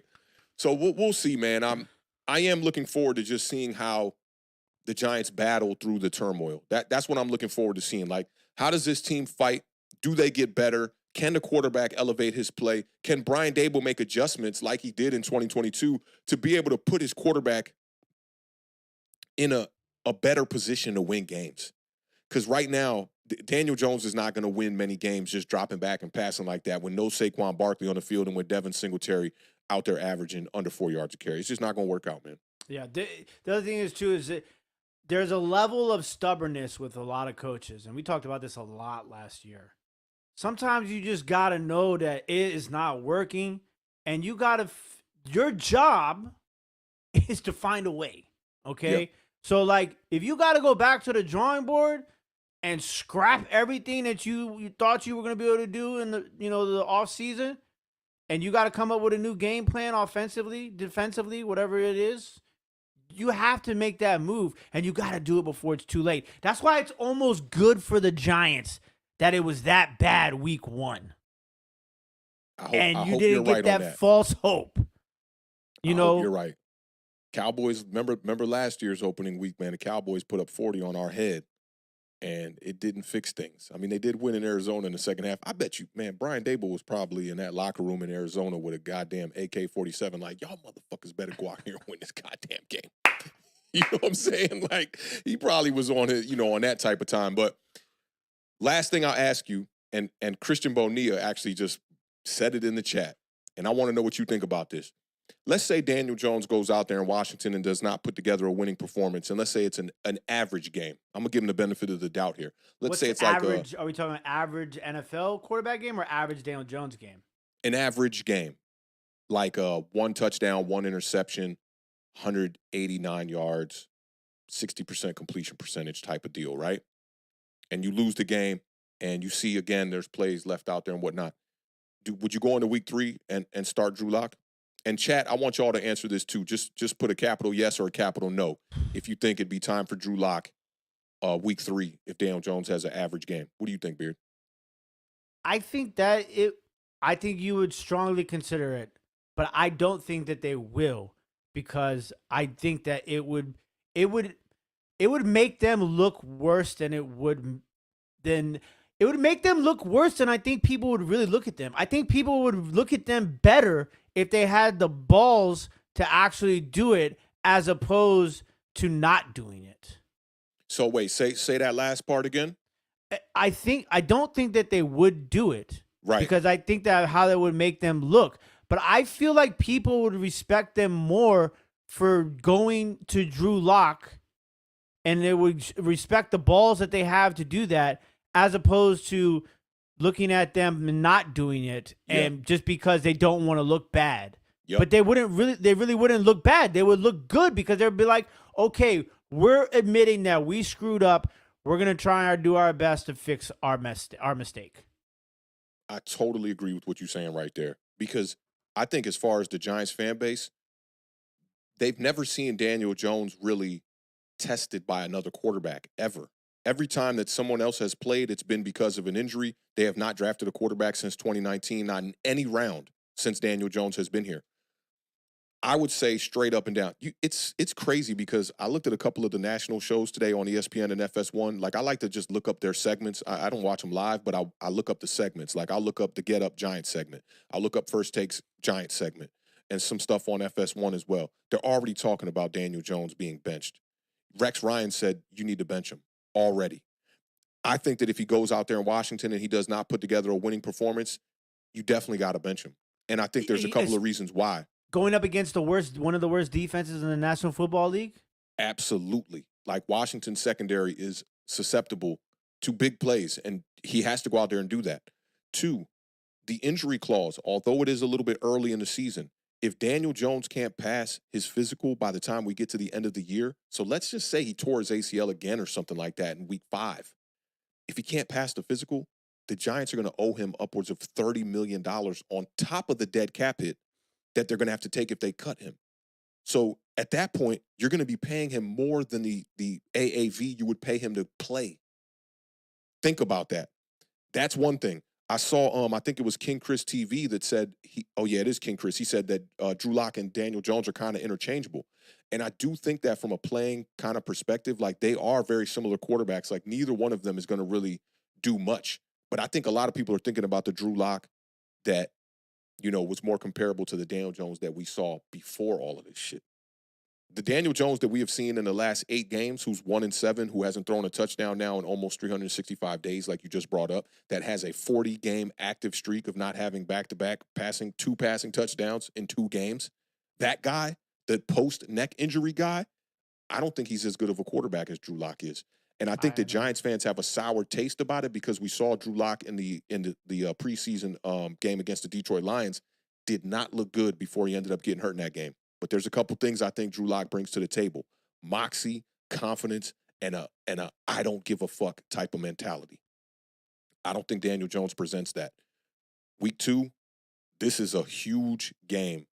Bigger game for the Giants than it is for the Commanders. I think you guys could lose this game. It's cool. People will be like, we're not going to be good this year, whatever.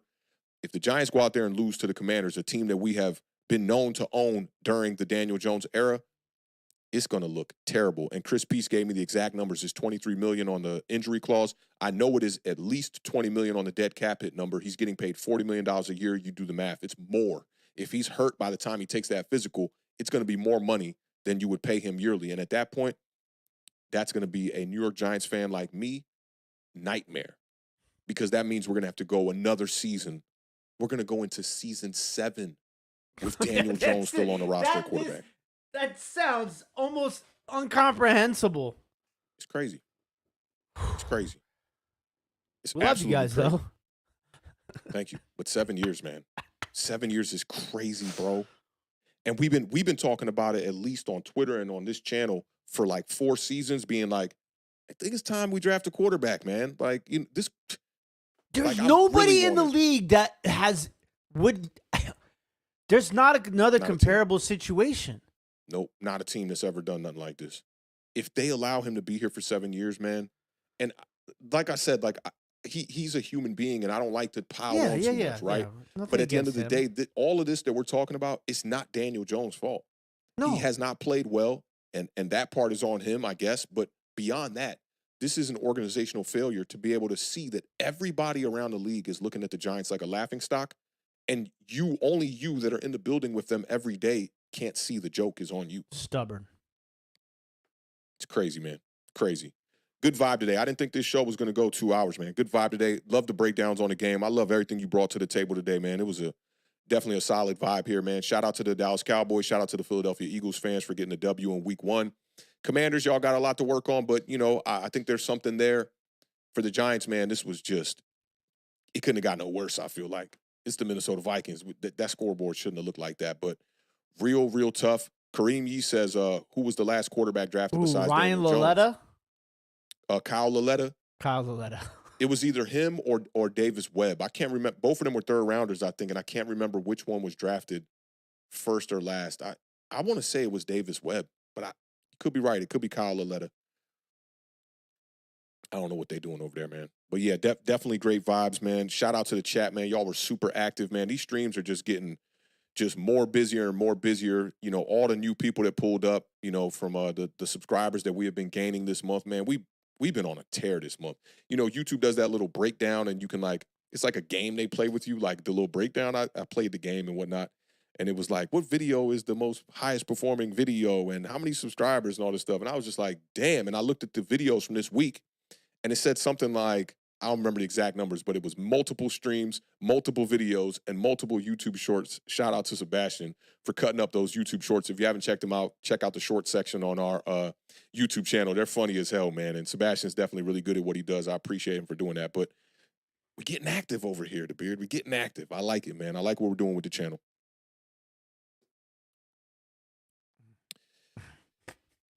What you looking at? Kyle Lauletta was more recent than I didn't realize. Davis I thought Webb. he went to Syracuse. I didn't realize he went to University of Richmond.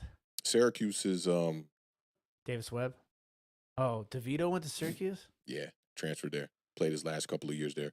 Any last words for the people before we get man, up out of here? Big shout out, strong presence, Cowboys fans. Shout out to you guys. Shout out to all the Commanders fans, all my New York Giants people in the chat as always. It's just the vibes, like you said, was real good today, and I think we're every episode, every season, we're looking at things from different perspectives, and I feel like we've got a real good grasp right now of football and where we're going in this division, for good or for worse. But I think it's going to be a lot of fun, and I'm super excited. As always, shout out to the Tank in the building, with his Michigan State avatar and his steel bicep. Yeah, let's go ahead. Let's go ahead and get some biceps in the chat, ladies and gentlemen. We appreciate the love and all the support. Absolutely, man. Shout out to the Tank. I texted him right after the Maryland game, like, man, good win. I texted him before the game, sent him a picture when I was on the field, and I was like, something like, we're going to beat y'all ass today. And I saw them big boys from that defensive line warming up, and I was like, that team's a lot bigger than our team.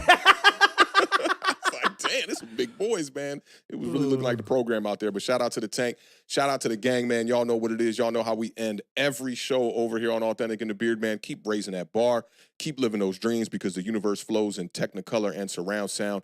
And, man, a life without black or a life in black and white is a life without dreams, man. Shout out to Combat Jack, the goat of this stuff, man. Y'all know what it is. And that's a wrap, man. Great show, The Beard. Love the conversation today. Cannot wait for the preview show on Thursday. We will see y'all at 7 p.m. Thursday, Eastern Standard Time. And don't forget to check us out on Sunday morning, 11 a.m. on the Parlay, talking fantasy football. Come check us out, man. Get your lineups right. Do all of that. I took an L my first week. I saw you got a good W, Beard. I saw that in our league. 6-1, baby, in my fantasy leagues, week 1. All right, we'll see how that continues to progress throughout the year, man. Again, salute to the gang. Appreciate the family pulling up and rocking out with us, man. We'll catch y'all on the next one. Y'all be good. Peace.